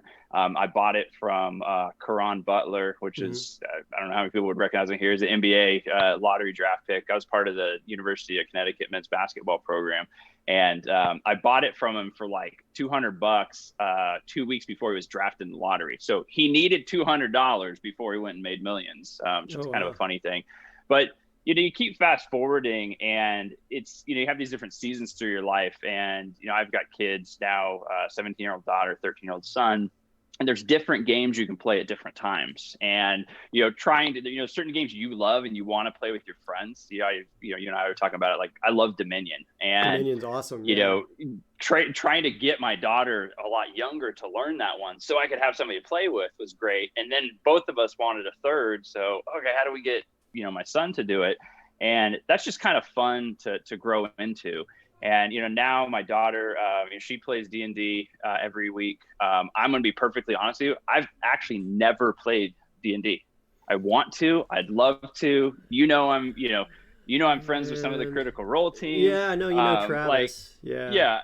And I would love to play, but I have no judgment. I think the D&D community is a great snapshot of kind of how gaming has changed. And look at your team, Critical Role, some of the others. Like, the fact that a Travis or some of the athletes play D&D speaks volumes. But I come from the era, as I know you probably do, where it's like, no, the D&D emo nerds, are off worshiping the devil while they're playing. Yeah. Now, I never believed that, but because of it, it made those opportunities rare. But it's cool to see it grow, and watching my daughter create her character, and then coming and sharing the silly stories with me, and then even watching my son kind of geek out about it. So we've got that. And then kind of lastly, I'd add even with the video game side of it, there was my main thing is I was never into multiplayer, aside from early on with Diablo or Command and Conquer, those sorts of things where they were less hectic than first person shooter. And then I played Fable 2. Never would have thought about getting into kind of that fantasy game. And I think it was my younger brother was like, hey, check this out, you might like the fighting system and kind of the good and evil thing. I loved it. Absolutely loved it. I hated the fact that I think that was the one where you have to pick like your dog or your family or the world. And obviously I'm going to pick my dog.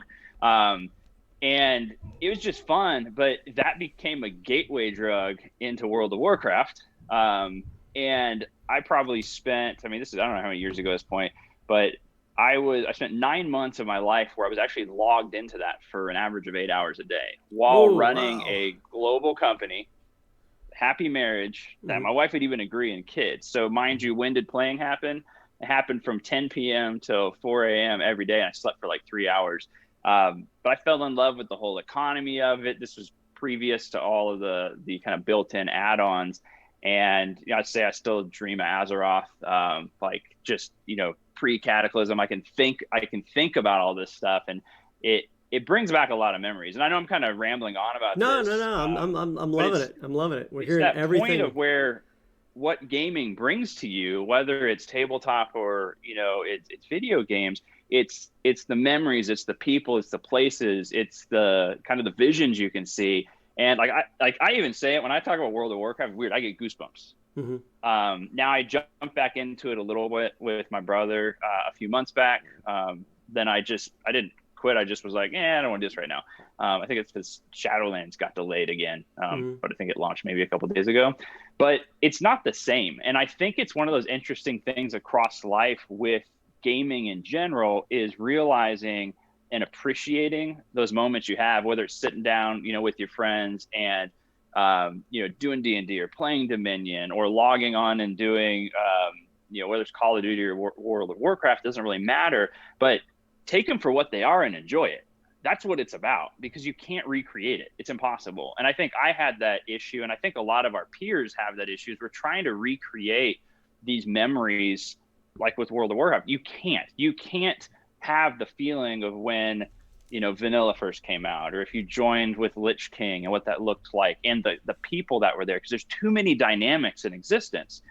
And instead of recreating it, which I was trying to do, I'd log back in. I'm like, this is stupid. The fact that I can click a button to go find a group for a dungeon, like, this is dumb. You know what, though? That's actually kind of cool, because the reality is I don't have the same time I had 10 years ago. I want to hop on. Maybe I still have a couple hours, but I don't have 6 hours and to spend 2 of them looking for a group. And it's just kind of changing that dynamic and growing up with other people at the same time, and then rediscovering and then sharing it back with friends or younger family members. So that's my, at least to date, short, epic, long version of gaming. Well, the interview quit the minute you said you didn't play D&D. I'm sorry. We're just going to have to stop here now. I keep asking. No. I'll set you up. We got you covered. Don't worry. I got you covered. As a matter of fact, as part of our Operation Supply Drop charity, we have a special thing. If you've never played Dungeons & Dragons before, the first 4 people who drop their full Discord name in the charitable link that we'll link in chat during the show, the first 4 people who donate $100 with their full Discord name, we will put into a Learn to Play Dungeons & Dragons game, DM'd by yours truly, myself. We may have a few guests, and you'd be welcome to join us, Glenn. Be happy to have you there. That would be awesome. Oh yeah. My daughter though will jump into screen. Oh, that's fine. That's absolutely fine. Yeah. We love that kind of stuff. I mean, like, with the remote play picking up everywhere, it's almost a necessity. It's awesome. Yeah. Speaking of which, if you hear dogs anywhere, you'll probably realize that that's also the case here. So circling back to something you said, which caught my ear, and it's kind of interesting because you touched on a lot of different things there with the your response there.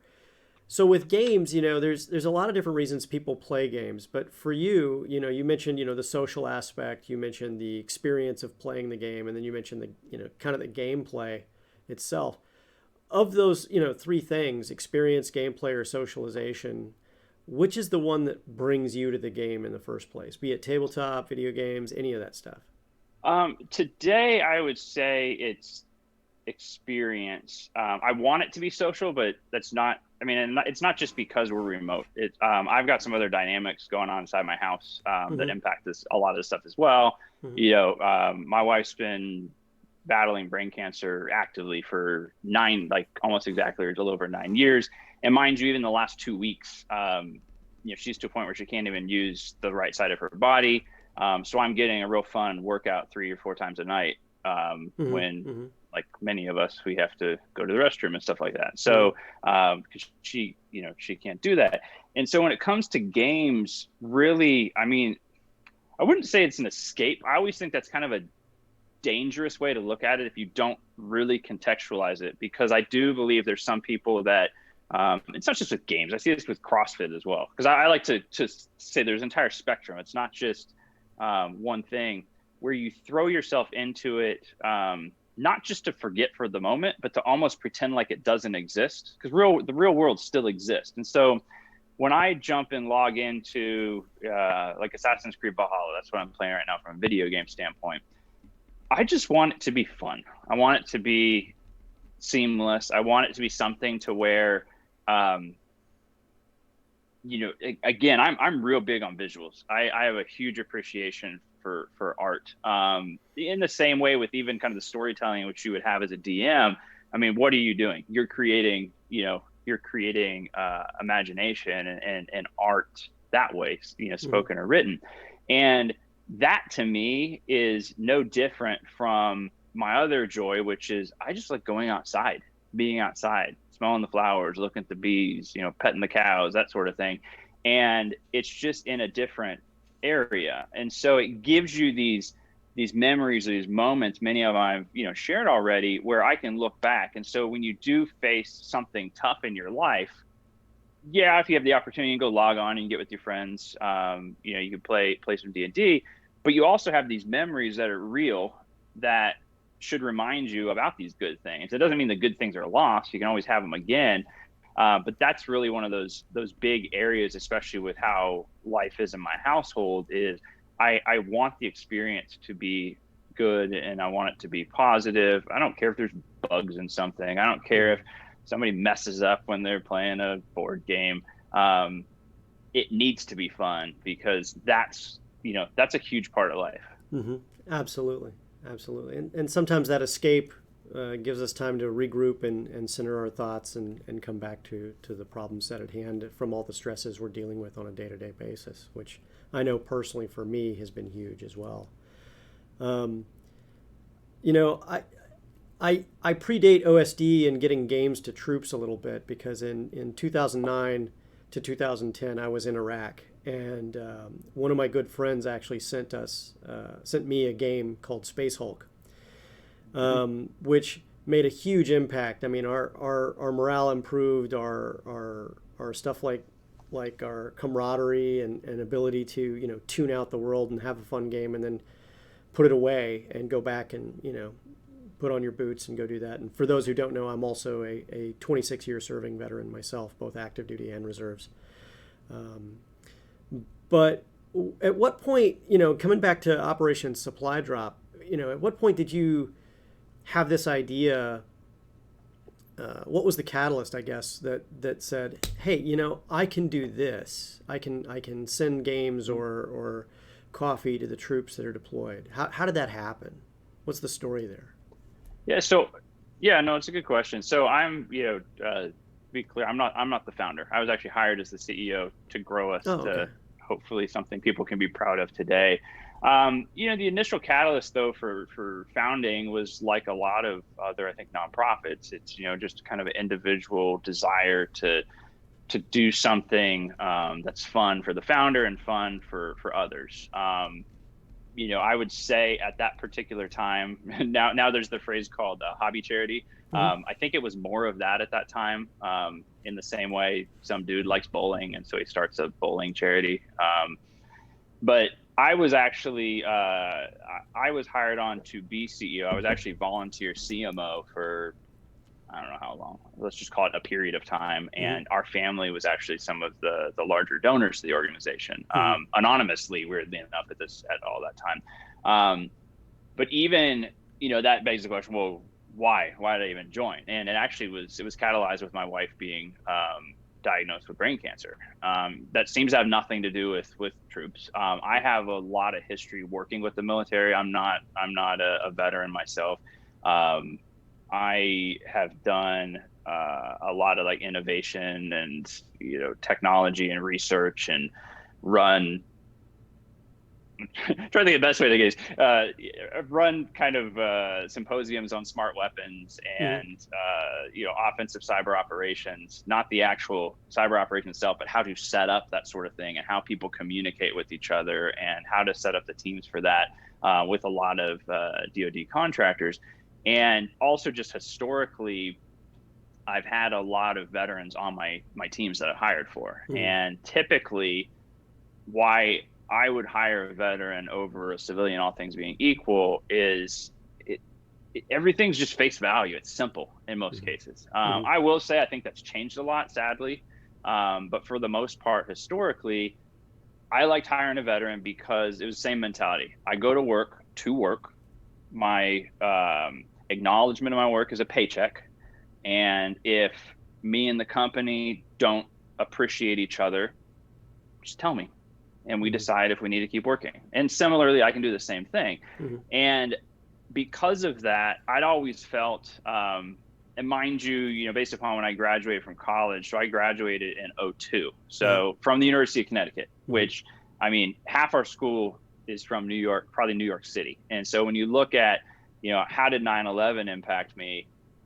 It was like it hit the school. And on the East Coast, anybody who was there, you were just awake enough and just getting into things enough to where you were watching this crap on big screens, not knowing that a plane was going to hit the tower.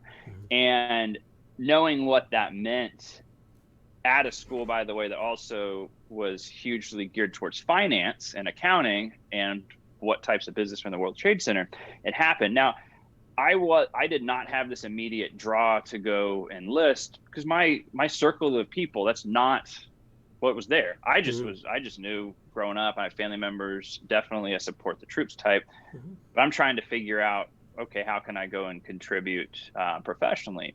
But that being the case, and back to the point about why I had a lot of veterans working with me, I've always felt from the civilian side, and mind you, I've also been reminded by a lot of great guys I've mentored, once you're a veteran, post-service, you're also a civilian, or you're actually a civilian that's also a veteran if you want to get in. Just that mind switch can help a lot of people in their transition. But I figure if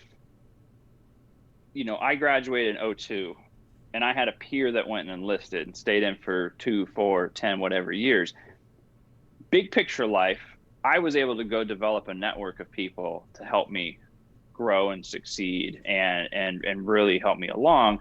And that service member was not. That's not, yes, there's the brotherhood and the camaraderie. There's a different network. Does not help most people. I mean, veterans helping veterans is very noble. It's a cool bumper sticker, but it's also with the wrong group, just going to keep you still. Everybody stays still together, where I want to help. I want to actually say, how do I catch you up with that 4 years? Yeah. All I need from you is just ask. Yeah. It's a different network altogether. Yeah.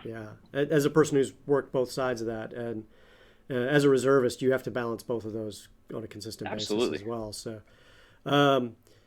for you, with all this and the hiring of veterans and all that, and becoming the CEO of OSD and everything behind that, what are some of the challenges you're facing now to get these games to the troops in the first place? Or are there any challenges that are really easy? Do you have any awesome stories about overcoming any challenges or anything like that you'd like to share? Yeah, I'll start with I'll hit the negative first because they're shorter, and then we'll tell funny stories. I mean, the hardest part is veterans as a group.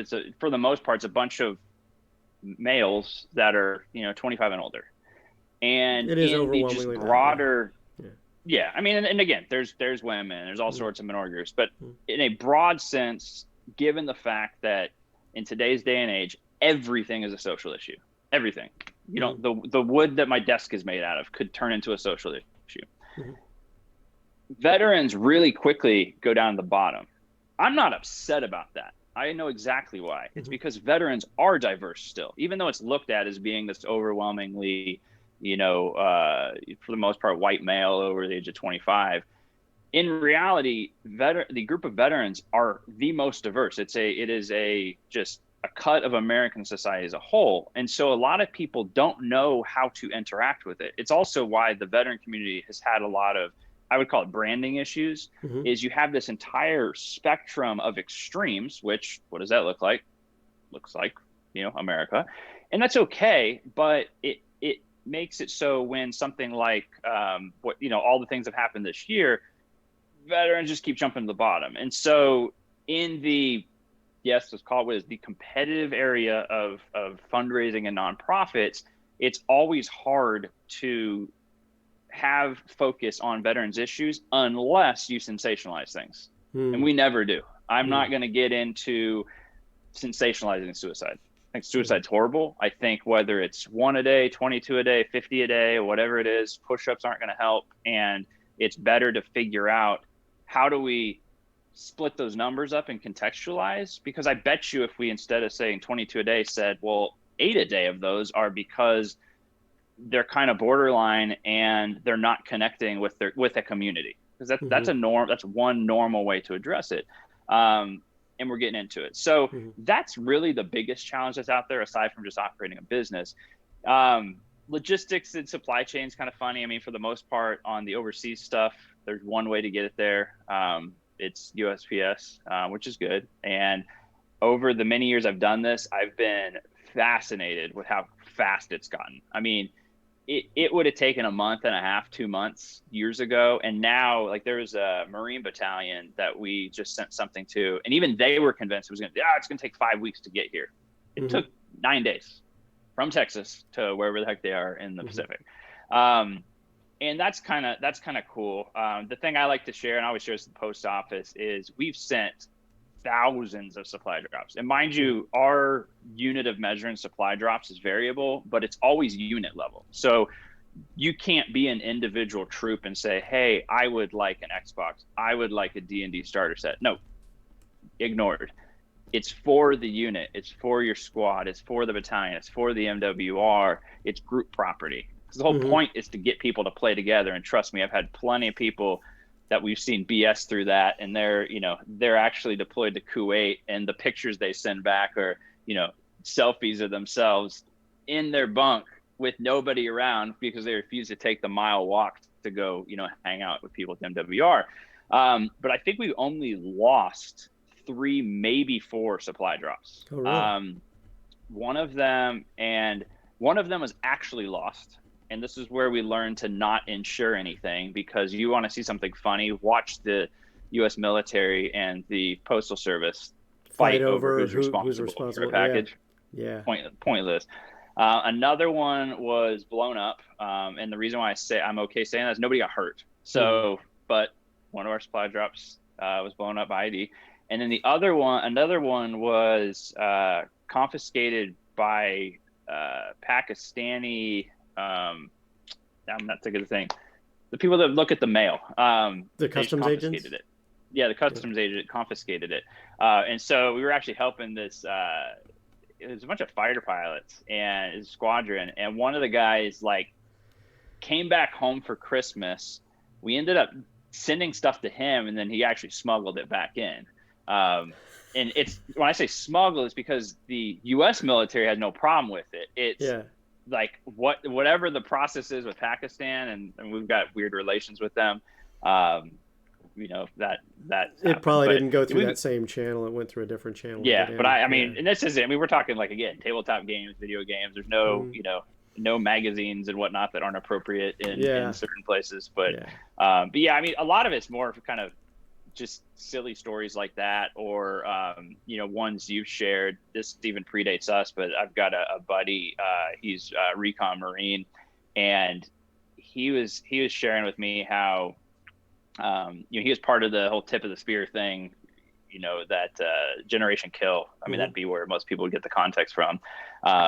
He's part of that whole thing, and he was saying, fighting, anybody knows, is really bad, or definitely a lot of excitement to it. But he said, man, a bad day was when when the day was over and we go back to the tent and the projector bulb was out and we couldn't play Halo.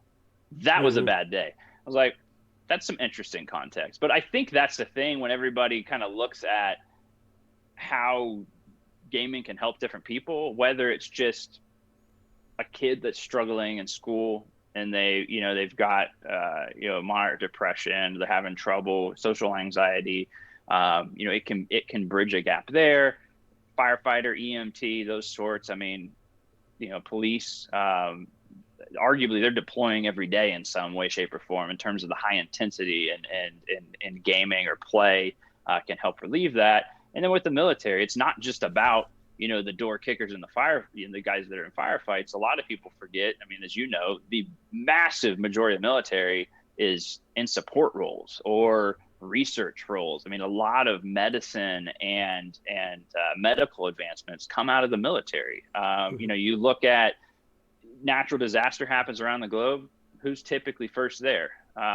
Team Rubicon, but after them is typically the U.S. military, and typically it's actually the other way around. Typically the military is there first, then Team Rubicon. But I'm more to that joking. I'm depressed. I love it. I love this. But they show up, and that's pure humanitarian. But that's still up all day, hours on end, searching for people, cleaning up, clearing, and being able to go back to some sort of respite and roll some dice or, play on the sticks a bit.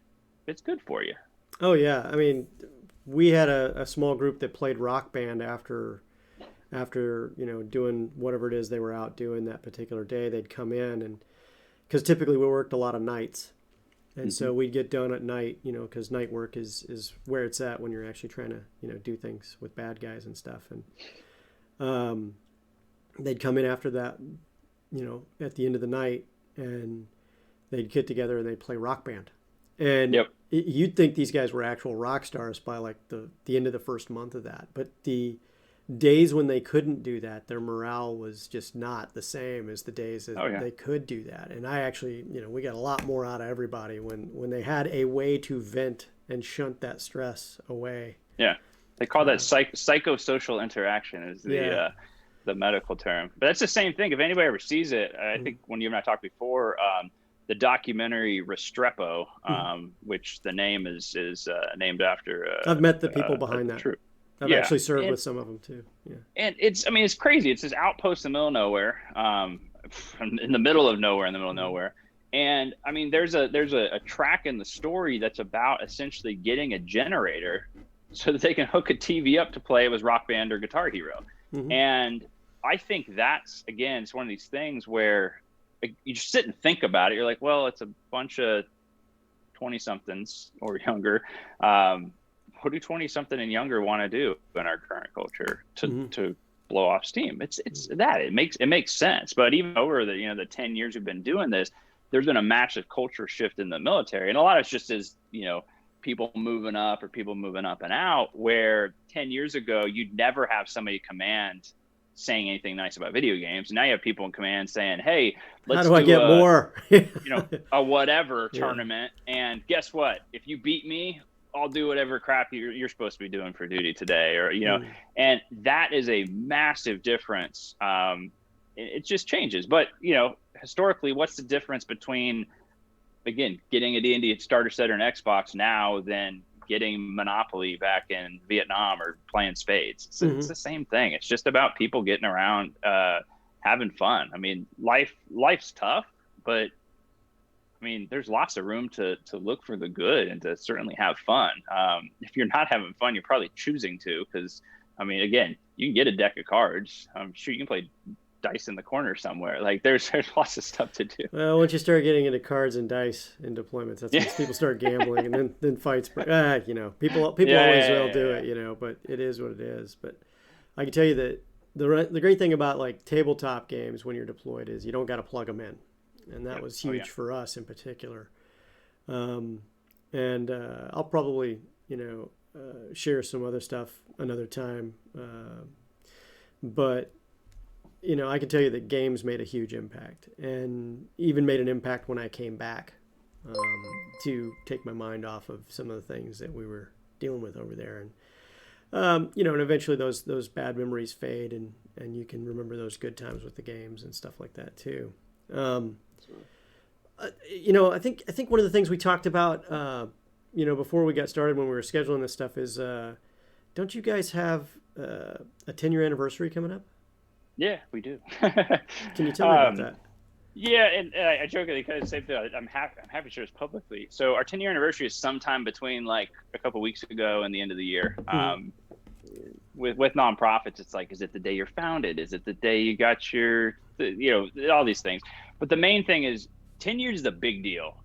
For a lot of companies, it's a huge deal in the nonprofit space. Because if you can make it 10 years, you can go as long as you need to. Now, mind you, at the same time, I genuinely believe any nonprofit should always exist to not exist. So if we could get to a point where we don't have to do what we're doing, that's a good thing. It would require a lot of self-actualization and community building. But until then, we're going to keep doing this.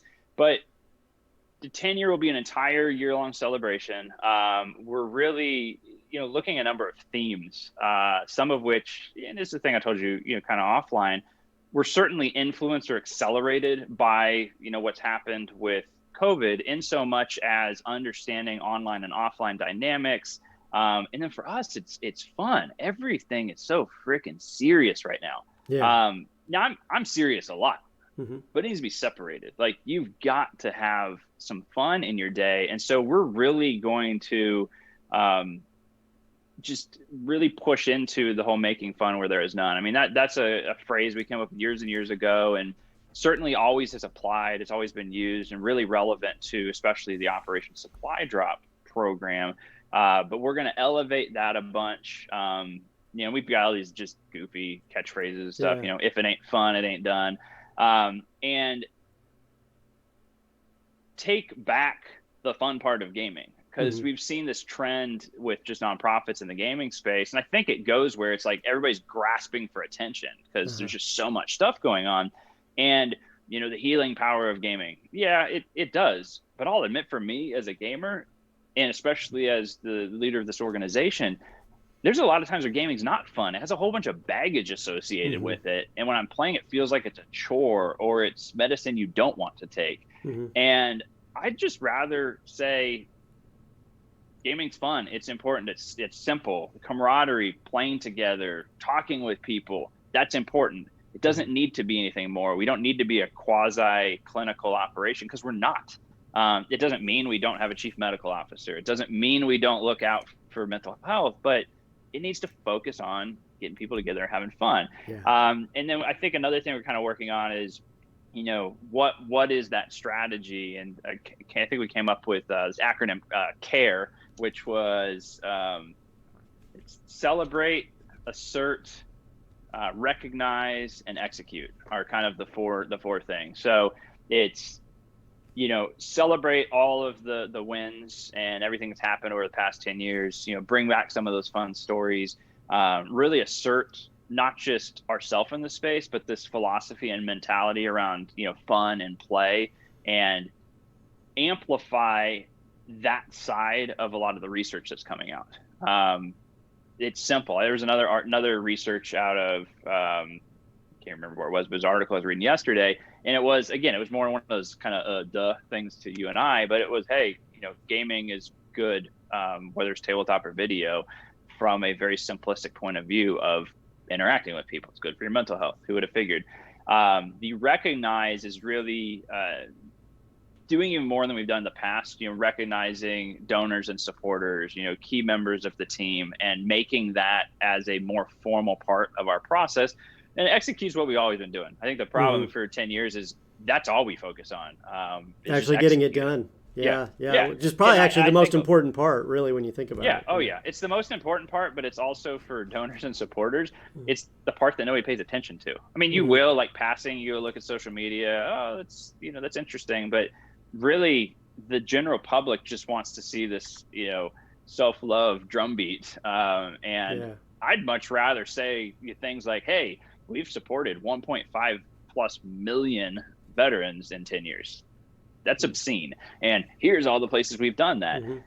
But I do agree we need to contextualize, you know, people like to see shiny things, and that's not a problem. I mean, I've got tons of shiny things. We all have our own around us, and, you know, just further understanding. Stuff right here. So that's been the benefit of all this good stuff. It's like, oh, let's make our collectibles all look awesome behind us.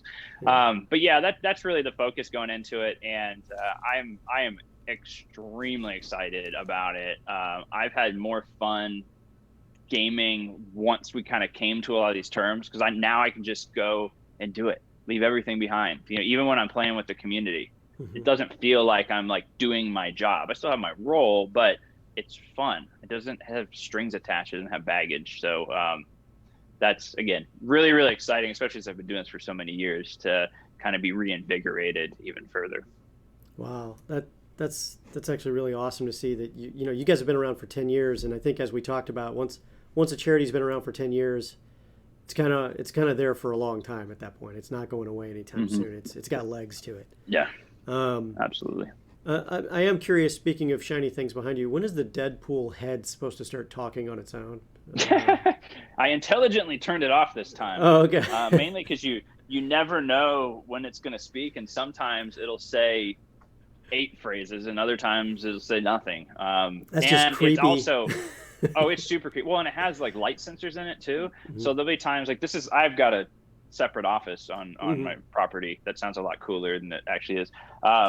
But when I walk in here, because I let my dog lives in my office, a lot of times I'll forget that this thing's on the shelf, and I'll walk through. There's an opening off to where my hand's pointing, and I'll flip the light on, and it goes, whoa, like yawns, like oh my. And it's just, I mean, I don't know why I just don't keep it off all the time, but it's fun. But yeah, I've got other stuff like this. This is a cool story. So these are Travis Pastrana's shoes from Nitro Circus, and I got to go help produce a video a couple years ago doing a supply drop.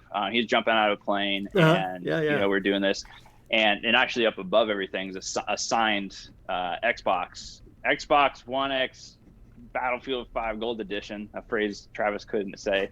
But it was one of the ones he jumped with, which was fun. But I spent like 6 hours with him, and he's a goofy dude. Anybody watches Nitro Circus, they're a bunch of just good people, the men and women that are involved with that.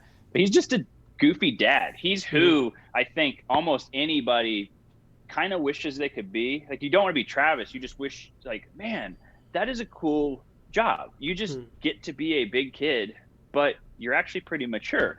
But I was just messing with them, and because we've been talking about shoes and stuff for hours, and he was changing out of his jump gear and had those on. I was like, I stood up beside him. We're about the same height. I was like, those look like they're about 12, 13s. And he says, yeah, they're 12s. You want them? I'm like, he just gave you shoes. Like, why not? And he's like, and I'm like, do you need my shoes? He's like, nah, dude, I've got plenty of shoes. It's again, it's those type of stories that are hilarious, and even some of the behind the scenes stuff. Like there was one, and actually was using the commercial. There was one shot where they forgot to get something where he's like, you know, imagine this Xbox, so he's looking up at it. So it'd be like a GoPro shot up. And there was a storm rolling in, and they couldn't get back to go up and shoot it again. And we're like, leaf blower. There's got to be a leaf blower somewhere on this property. And so there's an actual shot in the commercial, and I have all the away from it, which he's just standing there looking like this with a leaf blower blowing at him. And I was like, that is some of the best behind the scenes footage you would ever see, because you've got this basically a real life action hero that we're faking skydiving because we forgot to get one shot. Because some of that you obviously couldn't fake. You know, I've seen that video. It's actually a really cool video, and we'll probably be showing it here during the next break if we haven't already shown it. What? That is awesome, man. That is awesome. And you've gotten to do a lot of cool stuff, you know, setting up stuff for Operation Supply Drop. And I mean, obviously, and some of the cool folks that a lot of the people watching this show would love to meet at some point, like Travis Travis Willingham over at Critical Role and stuff like that. And, I mean, and mind you, I mean, we've been working with Critical Role for probably 6 years off and on. And Travis is just, again, he's got family that's in the service. And so he's really tied to it. He's also a Texan and a lacrosse bro, which if you look at me, I've got other random lacrosse memorabilia. But he was one where we just kind of developed a relationship over time, certainly started professionally. And I don't know if you can call us friends or not. It's kind of up to him. I guess we could vote on it. We've only gotten to hang out once just because our paths don't cross because we're both super busy, because he's the equivalent of me inside of his organization. But he's an interesting one. I mean, he's definitely, I think what I always use him as that example of when anybody starts to kind of get weirdly judgy about the gaming community. A lot of it's just ignorance, and it's not even negative, but I'll show them Travis. I'll be like, does this guy fit the profile? Gatekeeping is going to exist with people who are scared of their special community being changed somehow. We see that. Exactly. Yeah. So, but no, he's a good dude. What about you guys for the future? Now, obviously, you know, Tabletop Games is just one of the groups. I mean, you also do some stuff with video gamers, but with Tabletop Gamers, are you expanding, you know, some of your work with some of the streams that are doing that type of stuff? And if so, what's the reason? I mean, the main thing I like about Tabletop Games is they translate better. I mean, kind of the example you gave about, you know, you don't need to plug it in anywhere. Or I use the example, like if somebody's like, hey, Glenn, you want to play Madden or Street Fighter? And I'm going to go, you probably want to hustle me. And that doesn't sound fun. But if you said, hey, do you want to play Trouble? Sure. Is there drinks and snacks? Like, I'll literally play anything. Well, if it's Dominion, you may still get hustled. I'm just saying. Yeah, it's possible. Yeah. It is absolutely possible. But I'd have fun. Playing that. Yeah. But I mean, we actually get more requests for tabletop games than we do video games, which is always surprising to people. We are very much trying to bring it more formally into, especially the 76 operators community. Still, video games translates onto Twitch in most people's mind, even though a lot of these same people are playing tabletop games. Some of them are even doing it with the virtual side of it. But I think you've got a lot of kind of that mid-tier, lower level content producer that still needs to make a mental leap to understand how it translates. And I think once that happens, you're going to see massively more tabletop. There's already tons on all the streaming services to begin with, but it's a lot of these individual streamers just don't quite understand, I think, the dynamic of if you're playing with 6 different people with all the little boxes, like what does that translate like into a stream? But as your team is adapted to, Critical Role's done the same thing, and many more, it was hard for everybody at first. Oh yeah. Because you have to think about it from a kind of different point of view that's, looking through a lens, as opposed to everybody sitting at a table. The dynamic is different when I can look over directly to you right here and say something, and have that physical movement. Whereas here, you can only see me, not mid chest and up, and not that I'm making weird, No, I'm just glad that you've got pants on. I think. Yeah. I think you have or pants too on. high. Yeah. Actually, yeah, you would have caught that. Yeah. But yeah, I think that's just going to keep getting bigger, and I'm personally a proponent for it, mainly because it translates a lot better. Whereas everybody wants to do, Call of Duty or Apex or all that. So that's cool, play it, do that all day long. But especially knowing that there's this weird thing that happens is every day we get a day older, and we see this. Some people have time to do different things. But I guarantee as you get older, you will have less time for video games, but you can create more time for tabletop games a lot more. It is way easier. Family and friends, socialization. Everybody can come together. Yeah. And snacks and drinks, as you mentioned. So. Yep, it's always key. Yeah. Well, Glenn, I really can't thank you enough for coming in today. I really appreciate that. And of course, anything you guys need, you can come see us. We're fully on board with supporting OSD, Operation Supply Drop, Games to Grunts, and 76 operators. And we love working with you guys. You guys have made it really easy for us to support your charity. And I know we just recently tweeted a massive load of boxes that were going out that we just saw today. So if you haven't had a chance, you can check out Operation Supply Drop. We're linking the charity in chat for you guys right now, and we really appreciate everyone's time today. Hey, thank you. Appreciate it. No problem. No problem.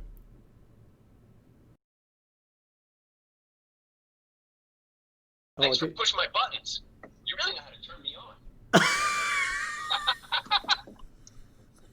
Yeah. Oh, and it's funny, I haven't even downloaded the app yet. There's an app to control it, to make it go off? Oh, dude, look this thing up. So it's like $100. Yeah. It's one of the better $100 I've ever spent. Oh my gosh. That's going in the outtakes, by the way.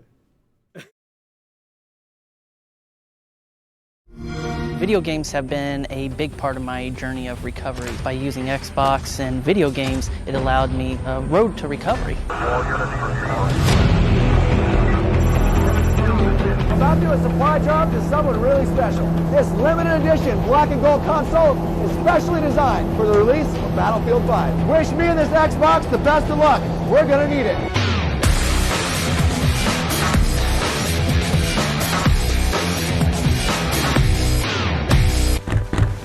You and your squad are going to be some of the first to ever play Battlefield 5. I want to thank you for your service. Xbox allowed me to connect with other veterans. I found they had the same issues, and so we were able to kind of heal and bond together over playing video games. Huge thanks to Xbox, OSD. Be sure to check out #GiveWithXbox this holiday season.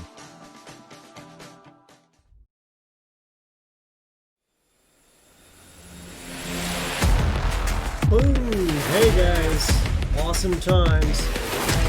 So, wrapping up the show tonight, just thanks so much to everybody who came out to see us tonight and talk to us in chat. I really do appreciate everybody doing that. You guys are amazing. Thank you so much for all the support. Going out, if you guys get a chance, finally, don't forget our Patreon. If you can, our Patreon is a great way to support us even further.